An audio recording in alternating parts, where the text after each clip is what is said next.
Let me see you drop. Yo, what's going on? Hey, it's your boy, Mr. Young. And it's Foreign in the building. How are you, Mr. Young? I'm doing great. Unfortunately, I hear that my boy Foreign is not doing so great. Knock on wood. But yeah, I hope it's not the C+. I hope it's just like a mild cold because of the weather, huh? Man, CV is like 4 years ago, bro. Like, I hope that's not the case. I mean, I hope if it's the case, it's a new strain lah. Because come on lah, if you go back to the new old strain, so shag, man. Why? At least get a variant. Is that your mindset? At least get something new, right? Okay, like a Sylvie variant or a little Loki joke right there. But anyway, hope everybody's doing well.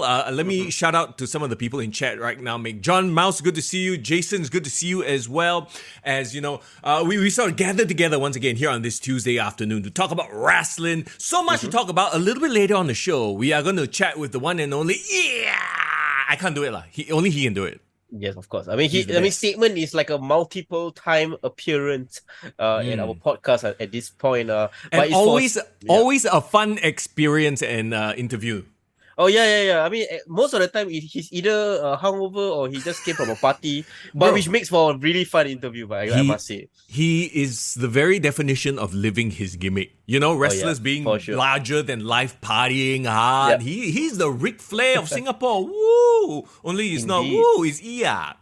I get it. I mean, of course, it will be very exciting because this Friday, SPW is holding their anniversary show, Viva La Lucha, featuring former WWE superstar Kalisto, aka Samurai del Sol. That's right, and we're going to chat with him. Also, we'll run down the card of Lucha, Viva La Lucha in just a little while. We actually talked to him on Sunday just so you guys know. If you're wondering, why is he doing hungover on a Tuesday? No, it was actually a Sunday. He partied hard on Saturday. Yeah. I mean, we wanted to like come on live still and talk to our fans, talk to our listeners, talk to our AEW fans who are hopefully in this chat because they're going to be reviewing Full Gear. You know, Mr. Young is always a great reviewer when it comes to AEW. Okay, here's the thing. And first and foremost, right, I want to give a shout out to all our Patreons. If you notice at the bottom, the scroller is broken. For whatever reason, the scroller decided, today, off day, today. Bro, the scroller got COVID lah.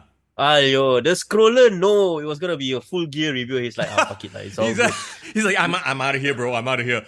So yeah, big shout out to all our Patreons, wonderful people like Saleh, like Doc, like The Shadow, Div Royalty. Always great to have you there as well. Irvin, Rishi, thank you. Did I miss out anybody? I think there's, of course. Our biggest Hall of Famer, Lavin as well. Oh, I said The Shadow already lah. Oh, The Shadow. Yeah, that's true. Okay. Anyway, not that I'm losing touch of who are our patrons, but you guys are very important for us because you guys keep the likes on. You see, my likes are on. Yes. Because of the Patreon. Yes. And of course, you want to reward them, right? Because as you know, Mr. Young, this is actually our second last episode of the season. That's right. The season just flew by. 34 episodes next week. 35 will be our season finale, bro. Just like that, right? So fast, right?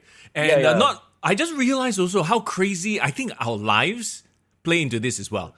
But Survivor Series, bro. Yeah. We have Survivor Series upcoming. Survivor Series is actually, if I'm not wrong, is this Sunday as well, right? I forgot, bro. I thought it was next Sunday. I literally haven't even looked at Survivor. So we are going to preview Survivor Series as well. Okay, so Mac John Mouse, you can still stay in the chat because you're going to talk about So apparently on Raw, they have really hinted, they dropped a very huge hint who's the fifth member going to be. But of course, they won't announce it until the show itself. So yeah, fine. We'll run through Survivor Series as well. I saw it on social media, right? It's like Cody saying something, it's an old friend, I'll give him a call. So it could literally be anybody lah. Let's be real, old friend could be Randy Orton, which is the heavily rumored guy. Of course, it could very well be CM Punk as well. I don't remember CM Punk being friends with Cody Rhodes, but I mean, they can make some shit up. They can always make shit up. I'm sure. But you know what? Either way, it's gonna be a banger. And of course, War Games.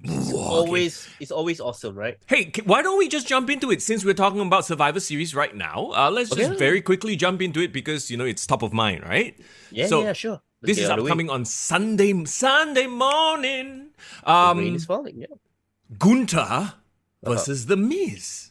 I see. I mean, one of the most least anticipated IC matches in a while. Hey, don't so bad. I've always said that Miz is highly underrated as a performer. I think he brings so much to the table. He's really one of those guys. You give him whatever, he'll do his best. Even if it sucks balls. Like, remember that WrestleMania, he was in the crowd shooting water with John Morrison? Oh my god, that was terrible. Yeah, that was terrible. But at least he does it with enthusiasm. He doesn't complain about it on social media. Oh my god, I had to do something shit. You know, like you just have to respect a guy like that. Like you talk about company man.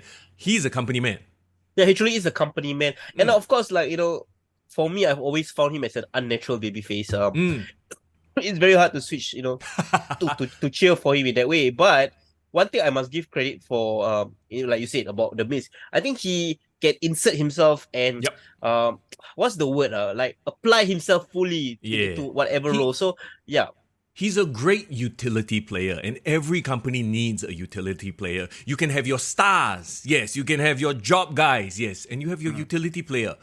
I mean, in a way, he's kind of there to make Gunther look good. Let's be real. He's not winning the IC title here, is he? Yeah, I know. But the thing is, a selfish part of me wish this was Gunther versus Gable 3. Oh, this was even Bronson Reed. You know what I mean? Like, there are a lot of challenges that we can make a case for. But again, she's in this spot. So isn't that a great thing though? That actually there are several people who are in line. It makes this whole scene very healthy, doesn't it? And then isn't it crazy that Gable and Otis went from, I don't know, like, it is so weird, right? They've gone from complete joke to like a ha funny, we kind of love him joke with Akira Tozawa and of course the Maxine Dupree. I'm like, okay, it's kind of work is growing. It's stupid, but it's fun.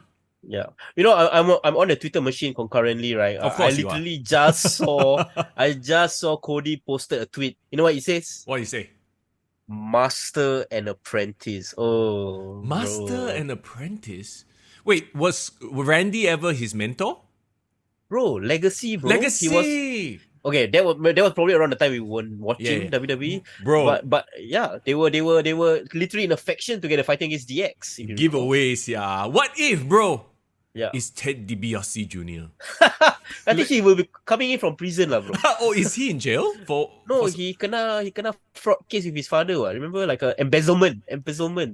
Everybody's got a price. But apparently not enough. So Gunther the Miz. Look, it's going to be Gunther chopping the shit out of the Miz, and Miz is going to bring all that baby face. I can do it, but I can't fall. I'm going to fall short because Gunther is such a monster sort of a match. I don't hate it, but you're right. It's not the match we really, really wanted to see, but I think it serves its purpose. Yeah, but of course, I think the fun or interesting little smidgen, the wrinkle in this angle is the fact that there has been some dissension teased within Imperium. Apparently we've seen Gunther favoring Giovanni Vinci more. Giovanni Vinci. Giovanni Vinci more than Ludwig Kaiser. And I bro, you're saying it wrong. You have to do it Samantha Irvin style. Okay, go for it. Kaiser. I don't know how she came out with that shit. Kaiser. Like, what? Why? Like, I don't know. But don't you think it's funny, right?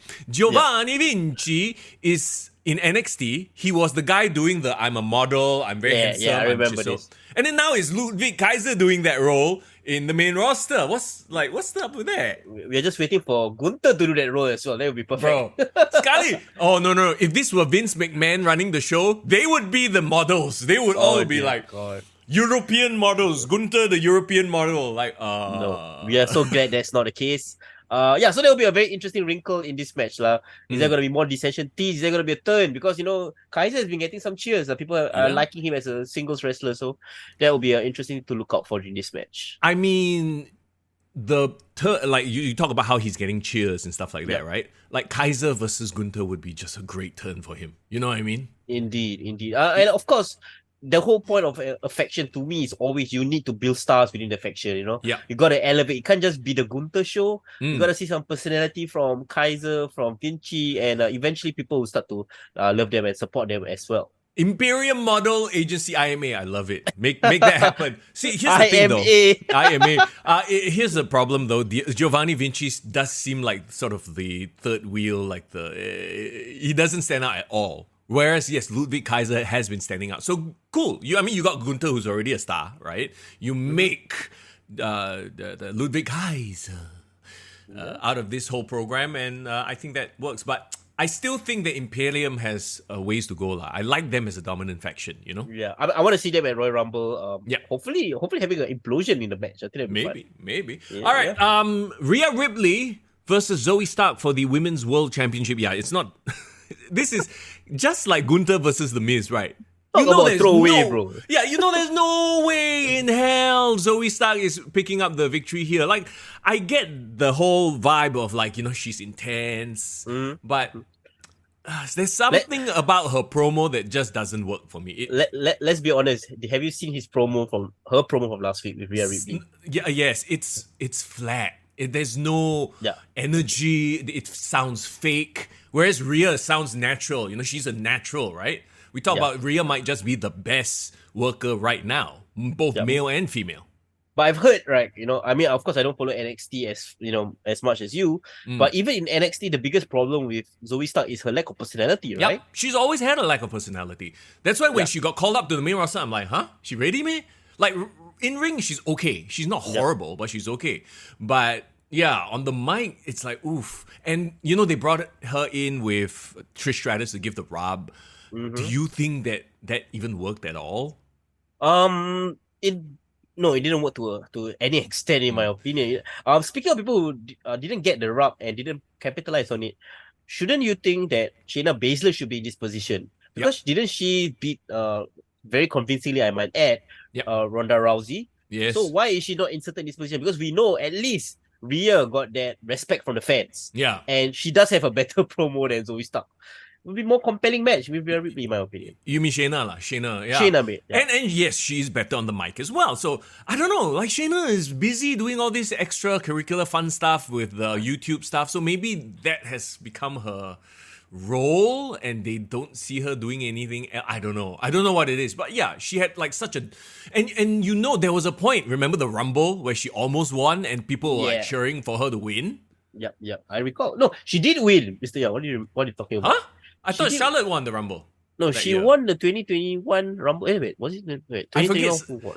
Oh, no, she didn't win. Bianca won. Correct. And 2022 it was Charlotte, right? Yeah, you remember she got like massive cheer. Everybody thought she was going to win. Yeah, I recall this. Okay, I get it. So that's the thing, right? A lot of missed opportunities right there. Very weird. I don't know if maybe she don't care or maybe they just don't see her, see her up. Alamak, Jason says maybe Shayna wants to go to ROH. What, to be with her best friends, huh? Actually, what a segue. Most of them are there already, right? So, okay, just to address this real quickly, Ronda Rousey showed up on ROH. It's a one-time thing or what?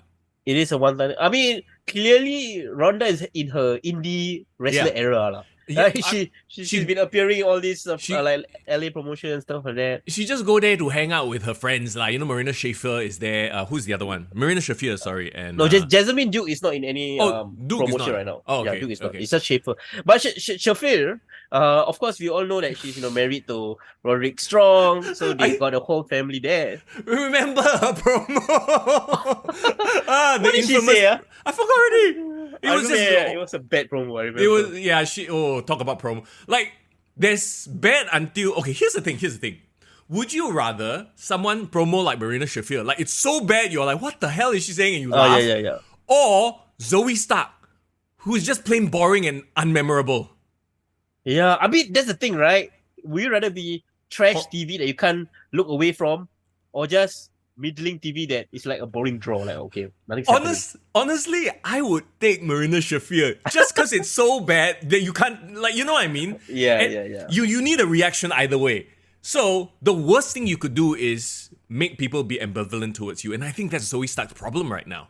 She's ambivalent. Yeah, you're right. Exactly. Yeah. Even Ronda, as divisive as she is, she gets a reaction. She gets people talking about her. Even her appearing in this Revolver match, right? So it was like a tag team match between her, Shafir against Athena and Billy Starks, which is so basically that initial indie match, there was a rematch that happened on ROH TV. In the press scrum after Full Gear, one of the reporters asked Tony Khan up front, like, hey, is Ronda signed with AEW? So he said that she's not signed at this point in time. She did a one-off at the Pro Wrestling Revolver. We pitched to her, hey, it would make sense to have a rematch in Ring of Honor. And she just said, yeah. So it's like a handshake deal at this point in time. I mean, look, I think the whole thing with Ronda is at this point too, she just wanted to show up because they were there and then she just wanted to do a one-off, you know. I don't think she's into that whole traveling around. She's made enough money. She's chilling right now. So I don't think she's going to be all elite anytime soon. And, well, I mean, to be fair, I also don't want to see her in, all elite AEW because, they'll just book her into the ground. Yeah, you know what's the best part about this review? What? We literally not talk about Zoe Starks anymore. We just went to another topic. Oh, yeah. Forgettable. Because Zoe Starks is so like... Anyway, let's move on then. Okay, let's move on. Carlito versus Santos Escobar. Yes. The memes have been flying all over social media about how everyone and their mother has been betraying Rey Mysterio. Well, because Rey Mysterio is the eternal babyface. He's the eternal underdog. He's a smaller fella, He always fights from beneath. So, yeah. So now you got Carlito sticking up for Rey. Hopefully this is the way you push Santos. Honestly, Santos has to win here, right? And of course. This is how you get his two lackeys. What are the Joaquim Wild and Cruz del Toro.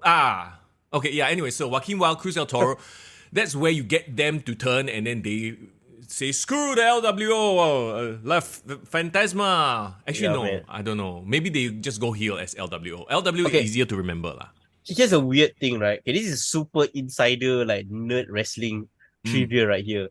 I don't know whether you watched TNA in the early 2010s or mid 2000s. Not really. Joaquin Wild, back in TNA, was called Zima Ion, and he was an X Division champion. Oh. And he had the afro. I can't picture that. Yeah, so can you imagine there was a mini high-flying Carlito in TNA? That's hilarious. And how coincidental it is that he's in a faction now with the real Carlito. Yeah, that's cute. But anyway, so the whole point of that, this current feud is, right, only Santos is the one who has turned. Didn't he beat up one of his Del Fantasma guys? Or he threatened to beat up? Yeah. Love shit on SmackDown. So, I'm predicting that the other two will turn on Carlito and rejoin Santos. I don't know if Zelina Vega will. I think Zelina Vega is a bit valuable as a face right now. My question is, if you're going to kick out Vega, does that mean you're going to bring the OG from Legado Del Fantasma in Elektra Lopez? Maybe. What? I don't see her doing anything on NXT. Maybe she's back. Yeah. So, you know what? One thing I miss about Legado is that awesome theme song, man. That theme song was a banger. You know what I'm talking about, right? Legado. Yeah, why not? Just bring it back. Clearly this LWO was a tribute act. Let's be really honest. Yeah. And as fun as it was, to me, when you say Viva La Raza, I think of AJ's theme song. Yeah. So this whole point was a ripoff. So in my opinion, they tried to make a marketable Latino sell faction, shirts. But, yeah. I know what, that's not working in my opinion. You still have Rey, Carlito, and Vega. That's an LW. You can still sell the LW shirts. So there you go. Zayden says, in a weird way, both Santos and Dominic make sense now because Rey picks friends over family and Rey gets betrayed by family. Yes, you're right. I love it. Yeah. Remember Batista was saying 2009, you're supposed to be my friend. So even Batista also felt like a family betrayed, bro. Poor Rey, always making the poor choices. You see, 5 years down, Aaliyah betrays Rey Mysterio. Yeah, he chooses Zelina Vega over Aaliyah. Boy. Okay, you're like a daughter to me, not you, Aaliyah. Zelina. Let's talk about the War Games matches now. So not a lot have been I think this is pretty much it. I guess the War Games matches are going to be very long, which makes sense, right? They are very long because everyone has to be in before the match can even start. They're going to be an hour match, bro. 2 hours settled already. Each match 1 hour. Then the last 1 hour is all the filler matches. So, okay, I'm pretty sure that the first match will be the Women's War Games match. Yeah. Bianca Belair, Charlotte Flair, Shotzi, and Becky Lynch. Interesting, we got Charlotte and Becky teammates. You know their history, right? Of course. And I kind of feel like it's like a Rock and Austin situation where they're always going to be tied together. Right. They are facing off against Damage Control of Bayley, Asuka, Io Sky, and Kairi Sane. Is Dakota Kai still injured? That's why this is a 4-on-4? Yes, she's still injured. So technically, it is the three Japanese women plus Bailey. So there's no chance of them adding a fifth and making it 5v5 lah. So, No, because no. it doesn't make It sense. seems like there's gonna be a 4v4 event. Okay. Well, that's fine. Keep it a little bit simpler, right? I don't know, man. I feel like this is a case of they have to do a War Games match, so they just put the two feuding teams sort of together. It doesn't. We've talked about this, how like Elimination Chamber is an event and therefore they have to have Elimination Chamber matches, so they just put people in there. When this feud doesn't call for War Games, don't you think? I mean, if you really want to be honest, the conflict that we're gonna have is not between the two teams. If you've seen SmackDown, they've been teasing a lot about the rest of Damage Control potentially ousting Bailey. Yep, exactly. So this would, I guess, be the impetus. So the match, the structure itself is irrelevant. Honestly, I kind of wish this were a 4v4 traditional Survivor Series match. Well, I don't understand why they don't bring those back. I love those. Do you remember the dynamics of 5v3, 5v2, can the two come back? That kind of thing. Of course, I loved it. I loved it as well. Yeah. And it could lead to very interesting situations where it's like you got Charlotte and Becky versus all of Damage Control, right? Yeah. And then Bailey takes the loss because Asuka and Io or whatever turn or something. You could tell so many great stories as opposed to having everybody in there and it be a cluster F. Yeah, I agree. I was thinking to myself, like, I know they like to include War Games now as part of the stipulation, but imagine one main event is a War Games match, one main event is a traditional 5-on-5 Survivor Series match, because you don't want to lose that tradition, right? Yeah, okay. I feel like they do these things because if the men have one, the women should have one. And I think we can move past that already. Yeah, for sure. I get that you can have two Royal Rumbles. That's fine, right? Because the concept is what it is. But in this case, I feel like this match doesn't call for it. And like, we've been saying a traditional 4v4 or 5v5 Survivor Series match would tell this story a lot better than War Games. And you know what's going to happen in War Games? They're going to bring out chairs and kendo stick and Io's going to jump off the cage. All that will distract from the story that's trying to be told here, that should be told here. So I do hope, right? I know Triple H has been in charge for a while now. I hope he eventually goes back to where certain storylines happen and the stipulation happen because of the storyline, not create a storyline to lead to the match stipulation itself. You know what I mean? Because it's baked into the title, Survivor Series War Games. And once again, like I said, the other thing, I feel like because they've already shown that, okay, we are very equal opportunity, now you don't need, if the men have this match, the women don't need to have the same match.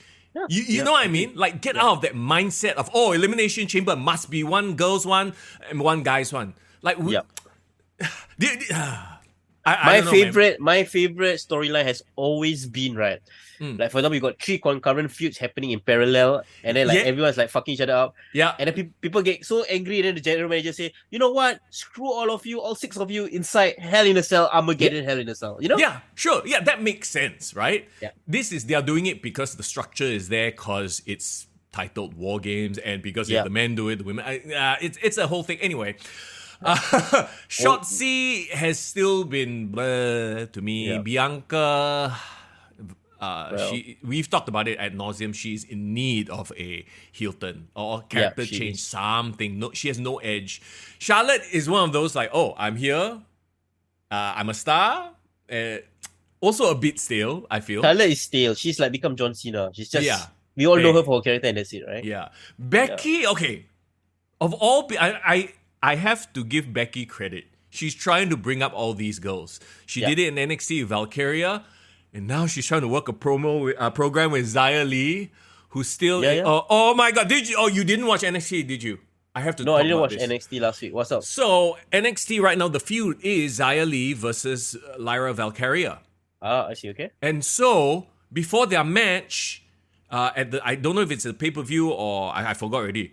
They. Bro. What happened, bro? Sean, what are you doing? Xia Li invited Lyra Valkyria to a tea ceremony. Okay. I don't like where this is going. A traditional Chinese tea ceremony. Okay. Just imagine the most awkward and if Xia Li did this in Chinese, it probably would have been more natural. But because she's doing in English, before two combatant fight, I can't even do it. Like her her English is terrible, right? Oh dear God. Like, Okay. it's a show of respect. If you drink the tea, if you don't like, it literally felt like time slowed down. I was watching this. Like time, dear. do you know what I'm saying? Dear. It's those really dragged out, like uninteresting. But I'm like, when is this ending? This is horrible. This is bad acting, unnatural speaking because this is not her natural language. And Lyra is trying to go along, but she also cannot act. It was like I felt my eyes bleed. Hey, imagine it was like, I don't know, Shawn Michaels randomly on a Friday night, Saturday night, in Florida, just put up Netflix and suddenly saw Crazy Rich Asians. And he was like, this tea ceremony, maybe this mahjong scene are very interesting. We should incorporate Bro, it. it's not even. No, it's not even that. It's like Yeah. it looks like one of those. Oh my god! So it looks like. Okay, you know what it looks like? It looks What? like I know they tried to make it look very Oriental, very Chinese, right? Okay. To me, it looked like a Chinese massage parlor. Oh dear God. Oh. It looked cheap and like Americanized Asian. Does that make sense? I see. So no, but all that is fine. The set dressing is okay. I can overlook that. It's just the bad acting, the bad premise. Like, I'm like, is she's like? And here's the thing: Xia Li has been portrayed as a heel, right? Uh-huh. And she's doing this whole respect warrior thing. I'm like, but you were heel. I was half expecting her to like splash the tea on her, spit in her face, kick her in the head. Nothing. And then Lyra's like, I don't want to drink your tea. And then she walked away. And then, it's a massive disrespect. So I'm like, that fell so flat. Like, Okay. please go and watch that segment because it was so bad. I don't want to ask this question, but I feel I'm indebted to ask this question. Yeah. Was Xia Li wearing a cheongsam or not? Yes. I believe. Damn it! It's the massage parlor scene, bro. I can't actually. No. And then she gave Lyra Valkyria a cheongsam to wear also. Oh so my both God. wear. So cheongsam, chipa, everything all settled. Next Well, thing no, you just need it massage was all just poorly acted and it went on dear. way too. It literally was like, I'm looking at when is this ending? When is this ending? You know, like when the segment is good, you just kind of get lost in it and you're like, oh Yeah. shit, it ended so quick. But this was one of those segments. That, oh my god, okay, I'm sorry, I went sideways. But do you think that Becky Lynch will get attacked by Xia Li? And the rumor is the Asian Triad faction. Like I know Xia Li is Chinese, Asuka, Io Sky, Kairi Sane are Japanese, but maybe she will be a member. She'll join Damage Control and help to oust Bailey as well. I mean, that would be a very interesting development. I think Xia Li, what she needs is she needs her weaknesses to be hidden by a faction. I think that would help her. And of course, on Raw, actually today, Becky Lynch actually had a match with Xia Li. So they are continuing the angle, and Lyra was also on Raw watching the whole proceedings. Very interestingly, as much as of course we have, I feel like Xia Li has a lot of potential. It's just that she needs a lot of guidance. They did something right though on Raw today. What they do? What they do? They brought back her awesome AR graphics. You know the one with the freaking thunder and lightning. Yeah. Actually, that made her cool when she debuted, bro. Yeah. So they brought it back. At least the presentation is okay. It's just that she needs all the help she can get. Dovagin asks, would you rather they bring back Tian Sha? You know what's scary? It looks like they're doing that on NXT with Dante and Boa. Oh, they got. But you know what? They're having the face mask, paint. the face paint. I mean, you know what? Let Dante Chen be the mouthpiece, as Jason said, because he's the one that can speak the best. Yeah. And he of course a lot of people are talking about his underrated wrestling skills. Yeah. Give him a platform, bro. And if they need to go through the racist stereotype route first, whatever lah. At least get the foot in the door. Get the foot in the door. We'll have to see. This match in and of itself, the only thing I'm looking forward to is potentially them getting rid of Bailey, ousting Bailey. That's literally the only thing I'm looking forward to. So, That'll be interesting. I think honestly, I feel like the heels need the win, but I feel like what's going to happen is the faces are going to win, and then the Japanese girls are going to blame Bailey and they oust Bailey. I think that's what's going to happen. Ideally, though, I would rather Damage Control win and then the Japanese girls betray Bailey. I want that Shawn Michaels moment where Dakota Kai, right?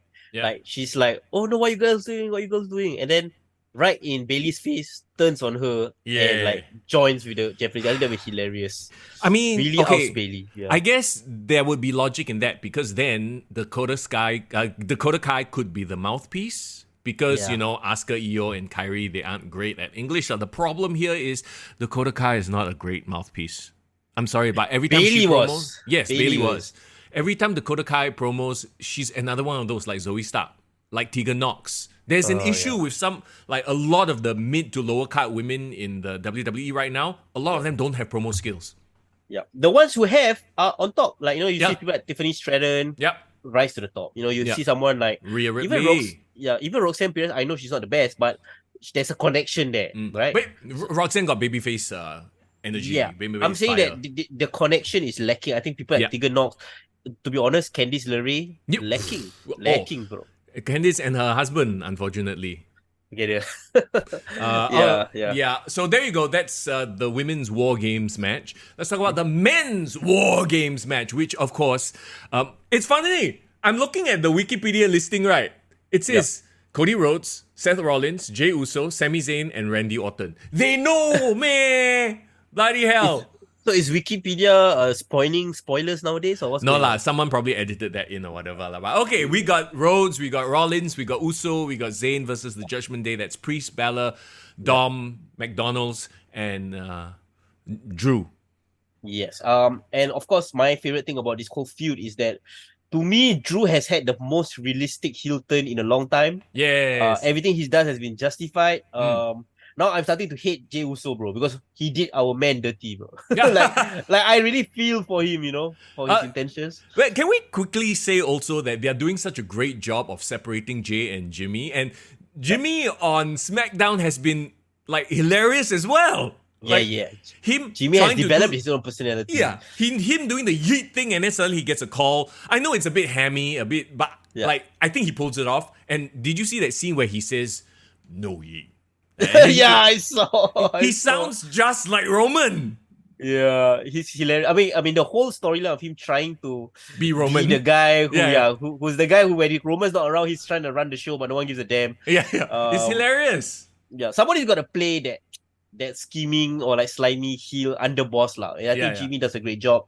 I like Jay as this loner, as this I like the fact that he never apologized for his actions, even though he's part of Raw.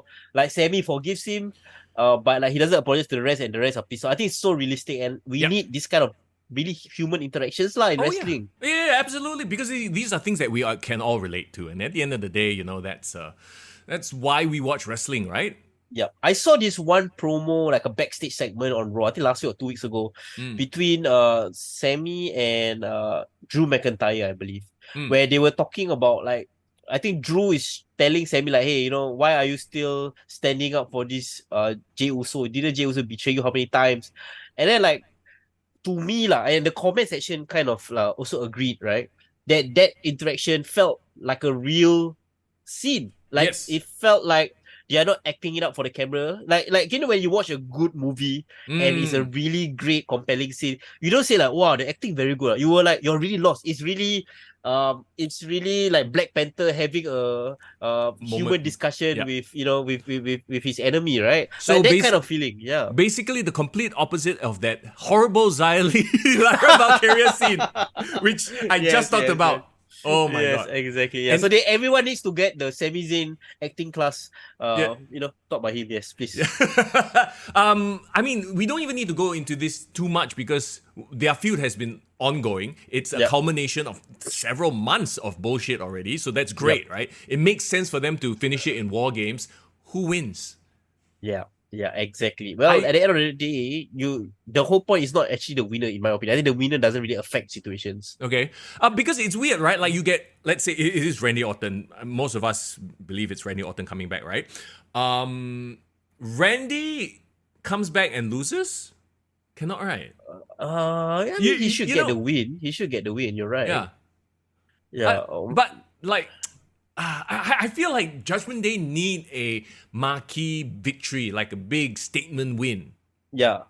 I mean, at the end of the day, Judgment Day, if they lose, right, it can continue the story of their dissension. So it's not necessarily unforgivable or like You can't go back from it. But you're right, they will take a big hit. That will put in question Drew McIntyre's heel turn. Unless he walks away from the Judgment Day, that'll be quite funny. Okay, yeah. Yeah, Like, and then he really cements himself as a complete tweener. Like, he's not with the good guys, he's not with the bad guys. But that's exactly a great point. So if Randy's team or Cody's team loses, then you kill all of Randy Orton's return heat.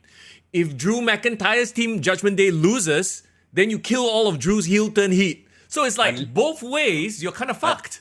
Unless Randy Orton returns, make it all the way to final 2-1, him and Cody Rhodes against Judgment Day. Is it elimination style or is it one pinfall? It's one Is it pinfall, one pinfall? bro. Oh, yeah, one War Games. pinfall. See, Okay. that's the problem with War Games. You could do Alright. so much more with a traditional Survivor Series match here. Okay, we can still make it work. We need this context. So he's the final guy that enters War Games, right? Sure. So the whole time the crowd has been crazy hot for him, wants him to get involved. He comes in, just wipes out everyone, does a great babyface fire. And then while everyone's cheering, he turns around, he RKO's Cody Rhodes. And that could be his feud going forward. I think that might just be the call, bro. I think you called it. Cody versus because- Randy. Because everyone's gonna cheer for Randy. He can't be a heel straight away. Yeah, he needs to milk that cheer, get the crowd on their feet, and then at the last moment betray Cody Rhodes and they have their feud all the way through at least Royal Rumble. Yeah. All the I way. think that makes perfect sense. And it doesn't have to be a thing where he joins Judgment Day. He could go in and RKO everybody in Judgment Day. He is just that guy he's a Viper. He doesn't care. He go in, strike, and then strike Cody, and then he walks right out. And then and then you have the babyface team in peril the whole way through. Yes, correct. And immediately get Cody Rhodes eliminated early, so the advantage is gone. You know Wait, what I mean? what eliminated as in what do you mean? Like Shit, I'm sorry. So No. I'm thinking that it's a No, it's not. It's not elimination. So but Yeah. it still works. You see, once Randy gets in there, right? RKOs everybody and then does the shock RKO to Cody Rhodes. Then he walks out of the cage like, F y'all lah, I'm not interested in your bullshit lah. Yeah, you're right. And then now you have a 5v4 situation. So now you put the baby faces in peril. So if the baby faces lose, they have a reason. We were Correct. betrayed by They Randy were Orton. betrayed. Yes. You see, a great call. I hope that happens. Quick question. Fia's Grinder, can you explain to me what is the Kabi Kushi Kabi Gum reference you're talking about? What? It's a famous Hindi film by Shah Rukh Khan, but I want to understand why do you bring that up? What's the relevance? Is it some sort of storylines of betrayal that I'm not aware of? What's going on? A lot of people saying Cody got to finish the story. Yeah, well, I mean, WrestleMania is a long way away. And like I said, next year's Royal Rumble is going to be super interesting. Bro, I'm telling you, Final Four, Drew McIntyre, LA Knight, Cody Rhodes. Cody Gunther? Rhodes, Gunther, whoever. Like, can you imagine 4 guys who everyone wants to be in the main event? Oh, okay. I get it. I mean, that would be great because, again, when WWE is still the best, everyone feels like a legitimate contender that can win the Royal Rumble. And now you got LA Knight who's red hot. You got Cody who needs to finish the story. There's so many contenders. It's brilliant. It's just great. Great stuff. Okay, I get it. Fia's Grinder, I get it. Great acting. Great acting. Okay, there you go. Okay, so we wanted to very quickly run through the Survivor Series preview, and then we ended up talking about it for 1 hour. So, oh dear God, let's go AEW. Come on, guys. All right, AEW. Guys, later on in the show, we will be talking to The Statement. Yeah, Andrew Tang, SPW, big event this Friday. If you haven't gotten your tickets, go get it now. I think there are a very scant few tickets left, okay, for Viva La Lucha. Kalisto, formerly known as Kalisto, Samurai Del Rey. Samurai Del Sol, there you go, is going to be facing off against The Statement, Andrew Tang. But okay, who here watched Full Gear? And throw out some number grades right now, from 1 to 10. What did you think of Full Gear? You know what? I will say this. Yes. I didn't hate it. All right. I don't know if that's shocking, but I think, if anything, the main event saved it. And okay, I'll tell you why I enjoyed it. I watched it in 3 parts. Because I didn't watch it live. I watched a bit of it. Then after that, I went and did stuff. And I watched the middle part. And then yesterday, then I watched the main event. And only the main event. And I think the main event sold the whole damn thing for me. Interesting. Okay, this is very, very interesting because I've been hearing a lot of mixed reactions for the main event. Sure. But I want to hear your thoughts fully first because, of course, Mr. Young's thoughts are very well valued in this local community. No. It's just my thoughts. That's all. So, okay. The thing is, when you start out the entire pay-per-view, right? It's like friggin' what are they doing? Yeah. It's Adam Cole versus Switchblade Jay White in the main event. At first, when I saw that on Instagram, right, I was like, "What the fuck are they even doing? Like that's not gonna happen. Like MJF probably gonna come out, and I get what they're trying to do, but also it made zero sense from a from a logic standpoint, right? Yeah. Like I mean, it was happening live as we were talking, right, on Sunday. We're saying, like, why suddenly they're doing this angle on the pay-per-view? What's the point? You know? Yeah. I guess it's like wrestling logic. You close one eye, okay, fine. Adam Cole is going to defend the title for, this fella. It makes zero sense, but whatever lah. Let them have it. But no, we'll get to that in a bit. Let's start off with Sting, Darby Allin, Adam Copeland with Ric Flair versus the Patriarchy. Is that their name? Yeah, it seems like it is. Oh God. And I gotta say, right, I think the first thing I commented about the pay-per-view was like, wow, this Christian entrance is incredible. With the kid singing the choir, you see that? I loved it. Oh my God, that sold it for me. I'm like, wow, Christian, you mofo. That's hilarious. And then the best part is, he always has the countdown, right? The 10 to 1. But this time around, each countdown had an adjective to describe him. Fatherly, virtuous, compassionate. I fucking laughed my ass off that morning. And I was just telling myself, like, you know what? Christian Cage, best run of his career, bar none. Like, in my opinion, humble opinion, this is the best run of his career in any promotion, WWE, TNA, AEW here. Who'd have thought that in 2023, Christian is the more interesting, intriguing character than Edge? Yeah, exactly, right? Yeah. Okay, so the match itself, I think it was pretty by the numbers. You know, it was nothing too, like, offensive. Yep. Like, Nick Wayne is not ready, honestly. Okay. He doesn't look like he's ready in there. But I guess if they're going with the whole kid angle, I guess that makes sense, right? Yeah, to have a kid, an impressionable kid by his side, that makes sense. A literal kid. yeah. And I mean, shout out to him though. Like, he's in a ring with like legitimate Hall of Fame legends. Like, 30 years from now, he can tell all his peers who probably have never set foot in the ring yet. Hey, when I was 18, I was in the ring with Sting. You know, that's pretty dope. In my opinion. Edge and Christian, right? Yeah. So like, kudos to him. I love this Darth Vader gimmick that Christian Cage is doing, where he's the father of everyone. But one thing I gotta say, right, like, I know, we've talked about how Adam Copeland has cooled down, since his debut and all that. But I do feel, honestly, from this match, I got excited about Edge again. Okay. Because I felt like, remember there was this one time CM Punk teamed with Darby Allin and Sting as well, and he also had the face paint, the Warrior face paint. I can't hate, Adam Copeland, reliving his childhood, putting on the face paint, because he did tell everyone when he was younger, right? He was a huge Hulk Hogan fan, huge Warrior fan. Sting is gotta be one of the guys that he loved because the blonde hair. That was his childhood hero. So I can't hate the fact that he is spending and he put it out on his own Instagram as well, like a very heartfelt tribute at 50 years old, when he didn't know that this was even going to be a possibility that he's going to have a second run. And to have that run finish up with Sting, I just couldn't hate that. And I threw out all my biases of his booking so far, and I could enjoy the match for what it was. Well, I mean, and I think I've said this before, the best way to enjoy a AEW pay-per-view is to not watch the weekly television. Because, if you watch this thing in and of itself in a bubble, right, it's got everything. It's entertainment, right? You don't have to stress out about the shit booking and the logic that doesn't make sense. Oh wait, Edison just jumped by the chat, by the way. Apparently they have announced that Randy is the fifth man. They've announced full on put out social media stuff. Really? We'll check it out. We'll check. But so much for the surprise. What's your thoughts on that, guys? Like, do you feel like that's a waste, or will it make you more excited about Survivor Series? Okay, you know what this could mean? What? It could mean they're saving another surprise. Ooh, so guys, they leak this out first, right? Because they're like, okay, forget about speculation, because another surprise will come later, which is Mr. CM Young Punk. Bro, don't tickle my balls like that. Bro, don't tickle my balls like that, please. I do not want to be tickled in that way, Mr. Young. So either that, or they're just trying to okay, let's not drag this out. Well, you know what? I'm not gonna hate it. I'm gonna say that helps to temper expectations a bit. Yeah. people's like, okay, fine, it's gonna be Randy Orton. Whatever lah. So when Randy Orton comes out, people are not People know. gonna they're not gonna be upset with CM Punk. But then if CM Punk were to appear after that, Ah, crowd just gonna go crazy. So right.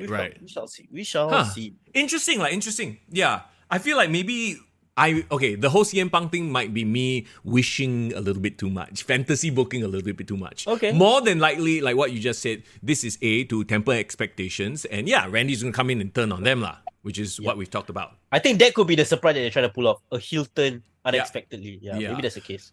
But Well- if CM Punk shows up, then even better. Cherry on top, huh? But okay. that's the fun thing about wrestling, right? Having the what ifs, right? Yes, So, exactly. Okay, let's move back to AEW right now, real quick. It was a great way to start. It was because everyone is like, over. It's harmless, lah. It's a fun start to the show. I just really hope that Darby Allin, after this whole thing is over, he gets the push that he needs or deserves. Because, Bro, he's gonna get pushed out of Mount Everest, bro. He's really after this match, he's going to climb the Mount Everest, really, bro. maybe that's why Tony Khan doesn't want to push him too hard. They're like, oh, I don't know what this fella gonna do. He might break his back next, doing some crazy stunt. Like, okay, let's not put too much stock into him. But wait, bro, did you see that one spot that Luchasaurus did on him, bro? He freaking choke slammed him on the ring apron. Yeah.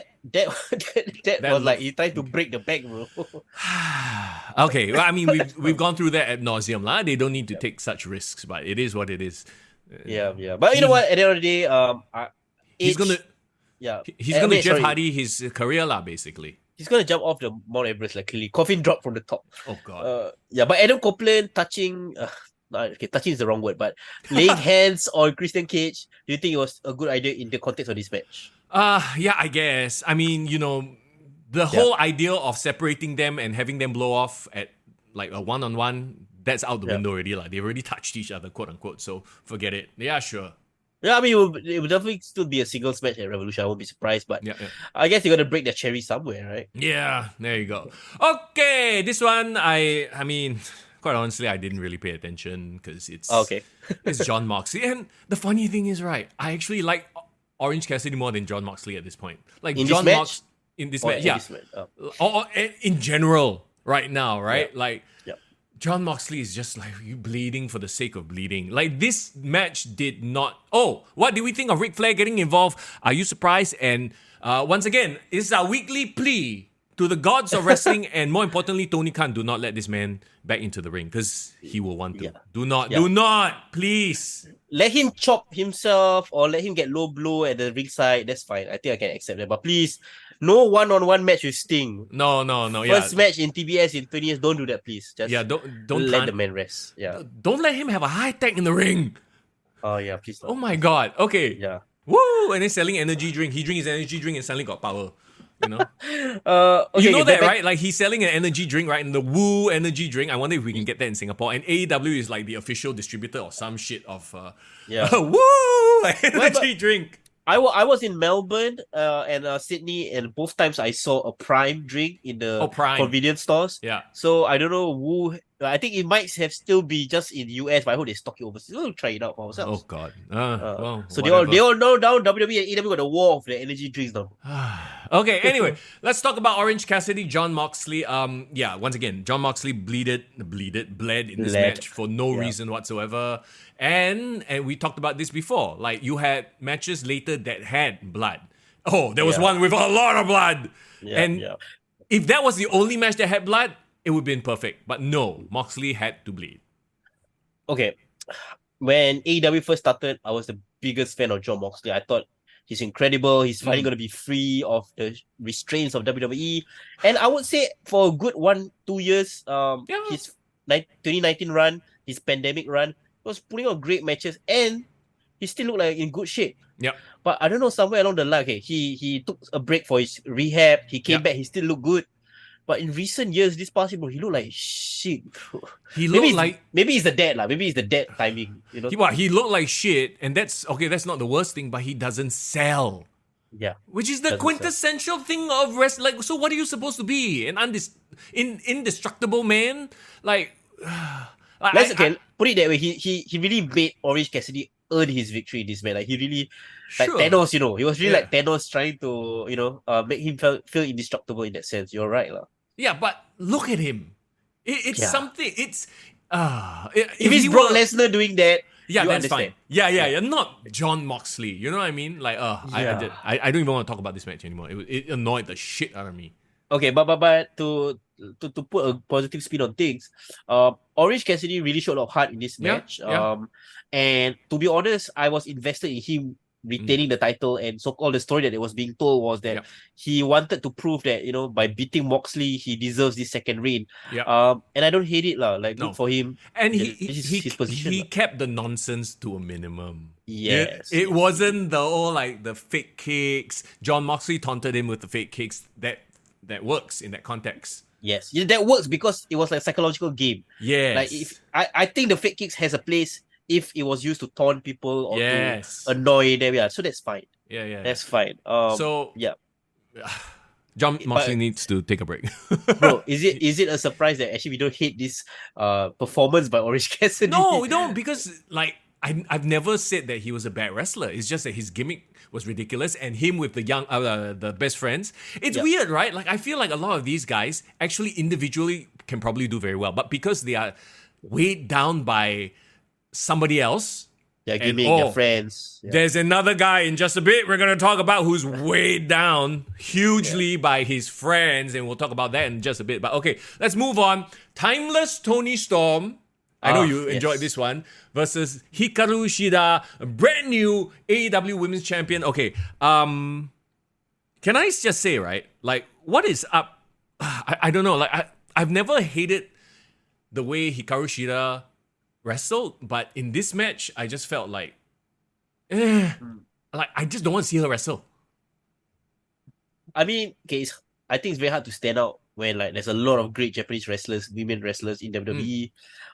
In AEW, I always thought she was like the standard bearer in terms of Japanese wrestling. I mean, we always thought she was better than Riho, right? Yeah. But I have no idea.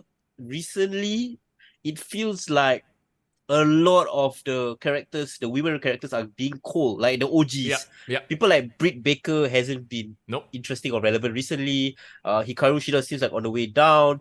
Well, that being said, WWE has the same problem as well. You look at the entire Japanese, quote-unquote, Japanese faction. Asuka, Io Sky, Kairi Sane, they're cold right now. And Hikaru Shida is just as cold. So it's not just a, Hikaru Shida AEW problem, right? Yeah. Well, you saw this news where Triple H said that he's like actively bothered by the fact that Japanese wrestlers, Mexican wrestlers hasn't been pushed well. Yeah. And he's like trying to remedy the situation.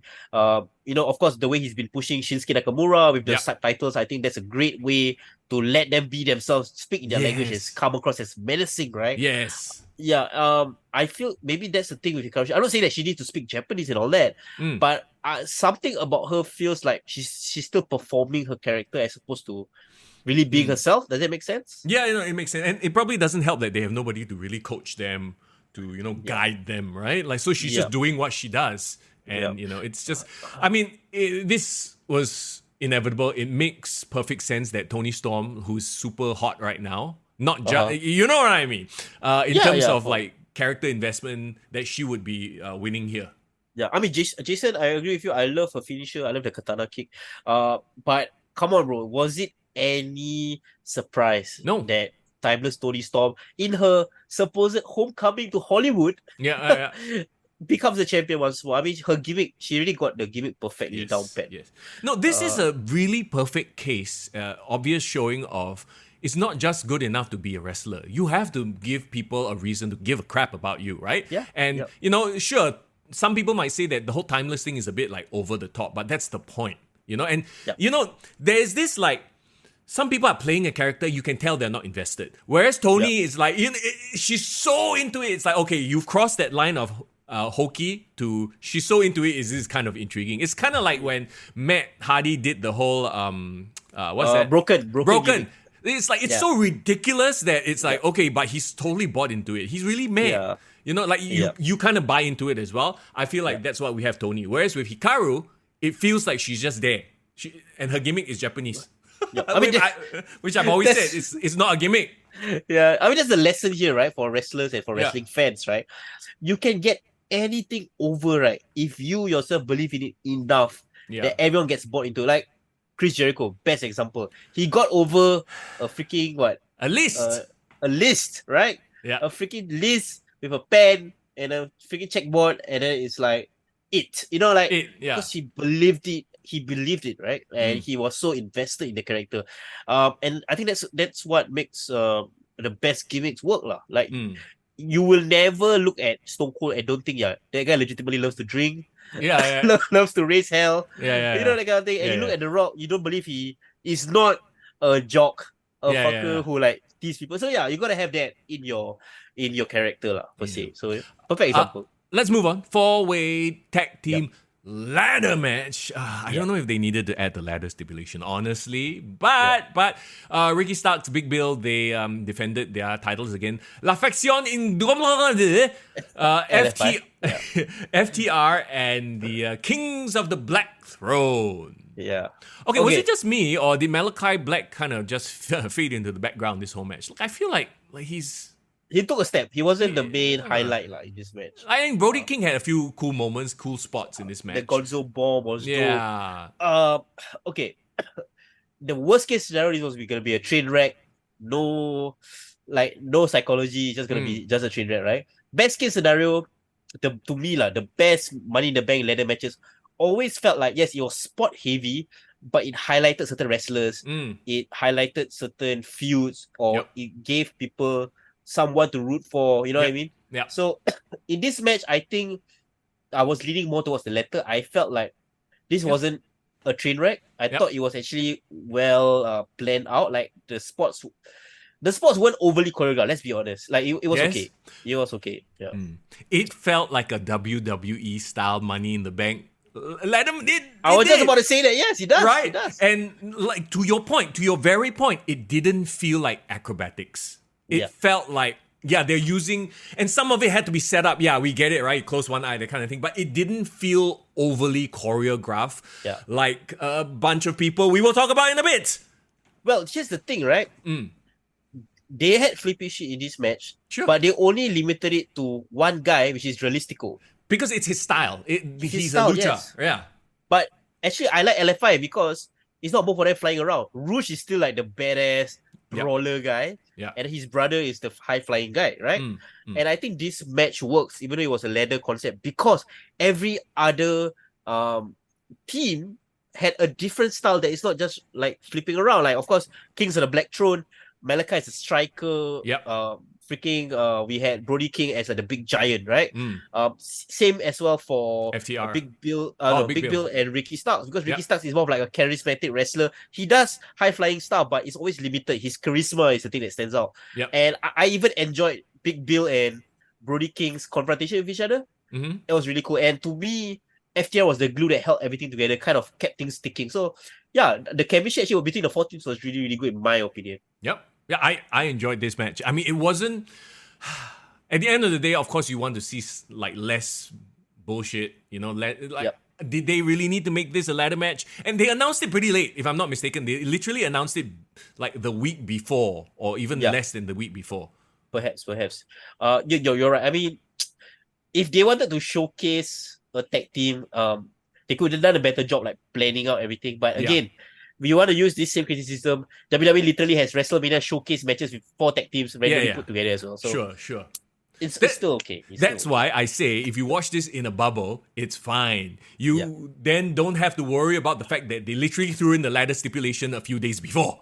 You know? Like, okay, like they probably built this up. Okay, you just enjoy it for what it is, right? So there you go. Let's move on to the next match. 3-way match for the AEW TBS Championship. Okay, I gotta say this, right? I don't know if it was Chad or if it was you, have been going on about how great Julia Hart's wrestling and her moonsault is. Who? Yeah. Who said this? this? I did say that I enjoy her moonsault. I did not see any of that in this match. I am sorry. I love her character. I mean, you know, she hot. Sky Blue also looking like, you know, they got the whole we've just turned heel and got the like heavy black eye makeup eyeliner shit. So she looks kind of like, you know, ooh, goth girl kind of vibe. I like this match visually. Did I say that right? Yeah, sure. Yeah, sure. They look hot lah. But this match was like, what? No, they did not do it for me. This match. Before I talk about the serious stuff, bro. Imagine Julia Hart, Sky Blue, and Alexa Bliss in a three-way match with their gimmicks. Amazing, right? No, yeah, no, it's like a spectacle match. Like, oh, they are doing Yeah. like the weird, the mystical bullshit, whatever. Fine. Just put all three of them in the one room with me there. There's gonna be an awesome match. to I do mean, anyway, yeah. a seance? To do a seance, yes, a seance. Yeah, with their but- gimmicks. But yeah, when they gimmicks. start wrestling, I'm like, no. And here's the thing, okay? I'm not picking on Julie Hart or whatever, Yeah. because I feel like Alexa Bliss was never known for wrestling either. She was more of a character, right? When she wrestled, it was just kind of meh. But Alexa Bliss has a better moonsault than Julia. Julia Hart's moonsault is not great. Let's just put it that way. Okay, I'm gonna give you a couple of mitigating factors, right? Sure. So Julia Hart won this match, right? Yeah, I mean, yeah, it was a great surprise. She becomes the youngest AEW champion of all time. She's 22 Okay. only. 22, right? They obviously see a lot in her. Yes, so they see a lot in her, and I feel like if the last thing that she needs to kind of get right is like her wrestling abilities, Yeah. I would say that is more coachable than having the it factor, being able to have a great gimmick, being able to talk. And if you watch the press crowd, which I don't think you will watch because it's 2.5 hours, Yeah. Tony Khan, she actually not cut a great promo, but I was so surprised by how low her voice is, bro. She has a low So voice. She's not high random. pitched. She's not high pitched like, oh my god, I'm so thankful. No, she got yeah, it was great.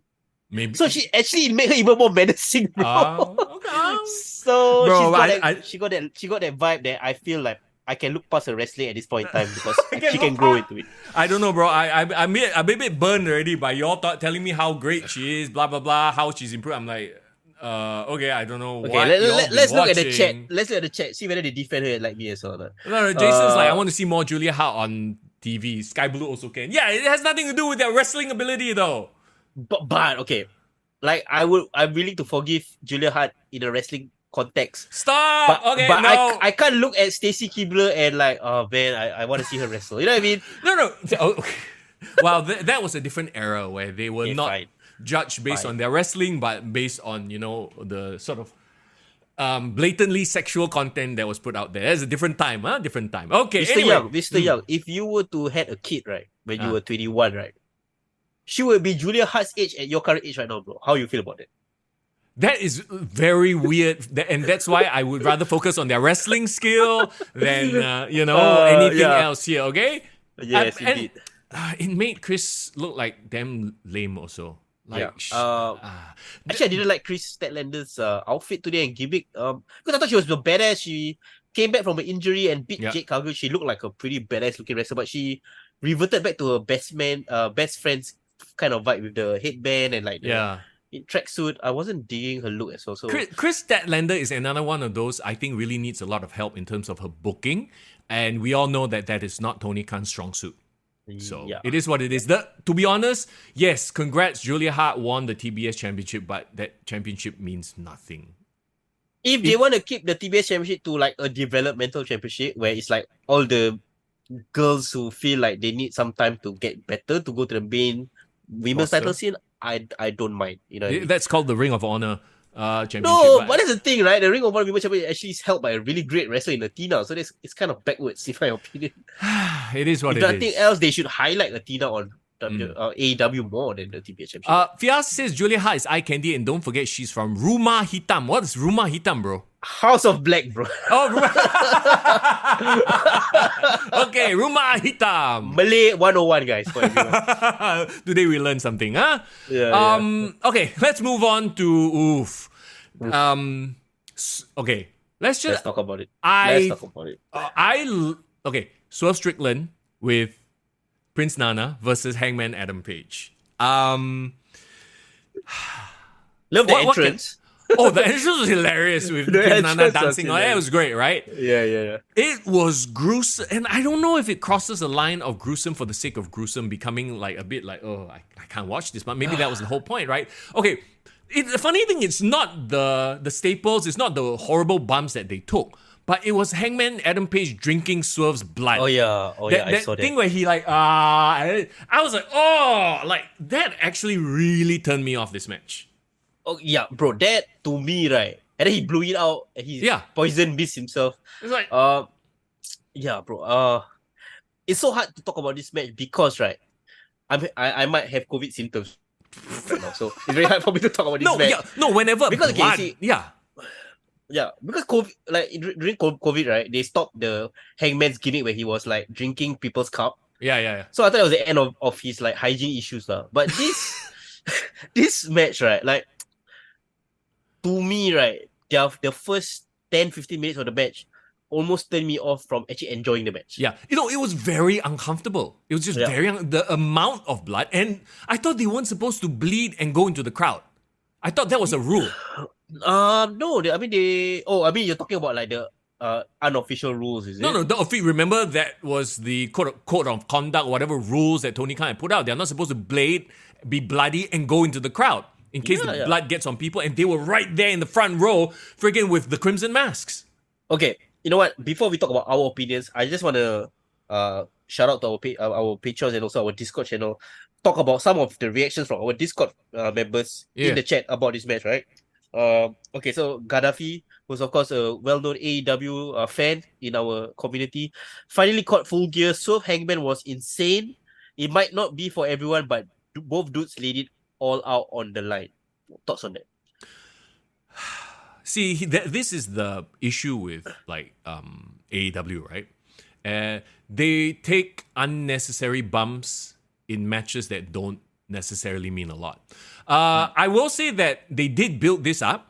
Like there was the whole home invasion angle, and there's a reason for Hangman Page to be like super angry, blah blah blah, that kind of thing. But ultimately, if you're going to go that extreme, it should have been a main event for a title or something. You're saying that it kind of turned off the rest of the card, or like it affected the rest of the card's momentum?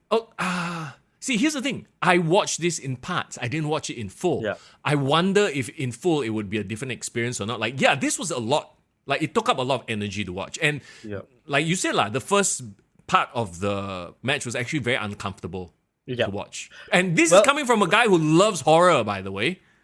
But you love gore. There's a difference, though. No, I love gore as well. Yeah, I'm fine. But all right. Like, I guess there is a separation there, because I know in a horror movie when, let's say, a vampire drinks somebody's blood or whatever, we know it's fake one. It's cough syrup. Yeah, but this guy is literally I'm like, bro, hygiene, bro. You want to get AIDS or some shit? Yeah, man. Okay, I'm just gonna run through the rest of the feedback, right? Okay, Najwan say Swerve Hangman was match of the night, in my opinion, but the match was definitely milder than any death match I've watched in Japan, though. Sure.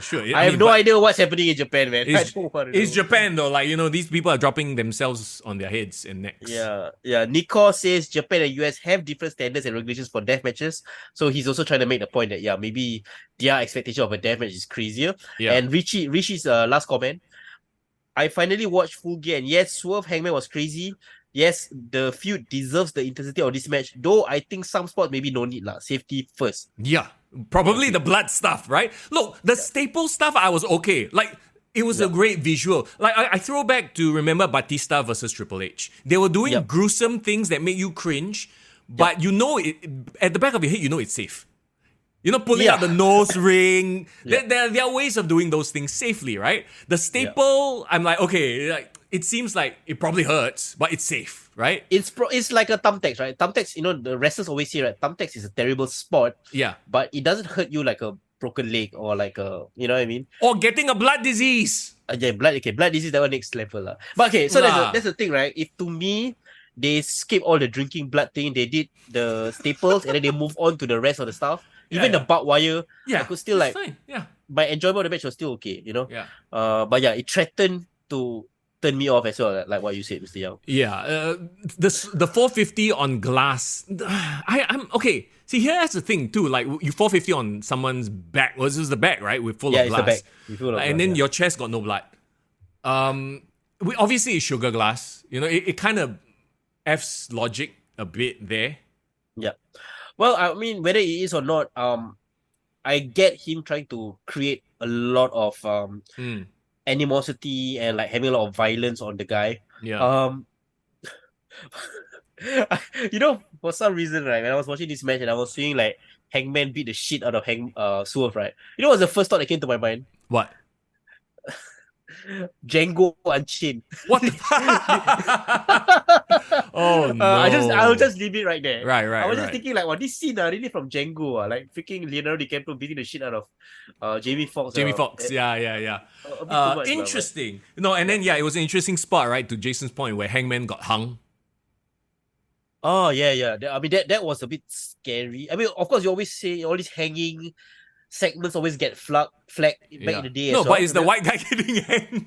Yeah. He's the other guy. really bad.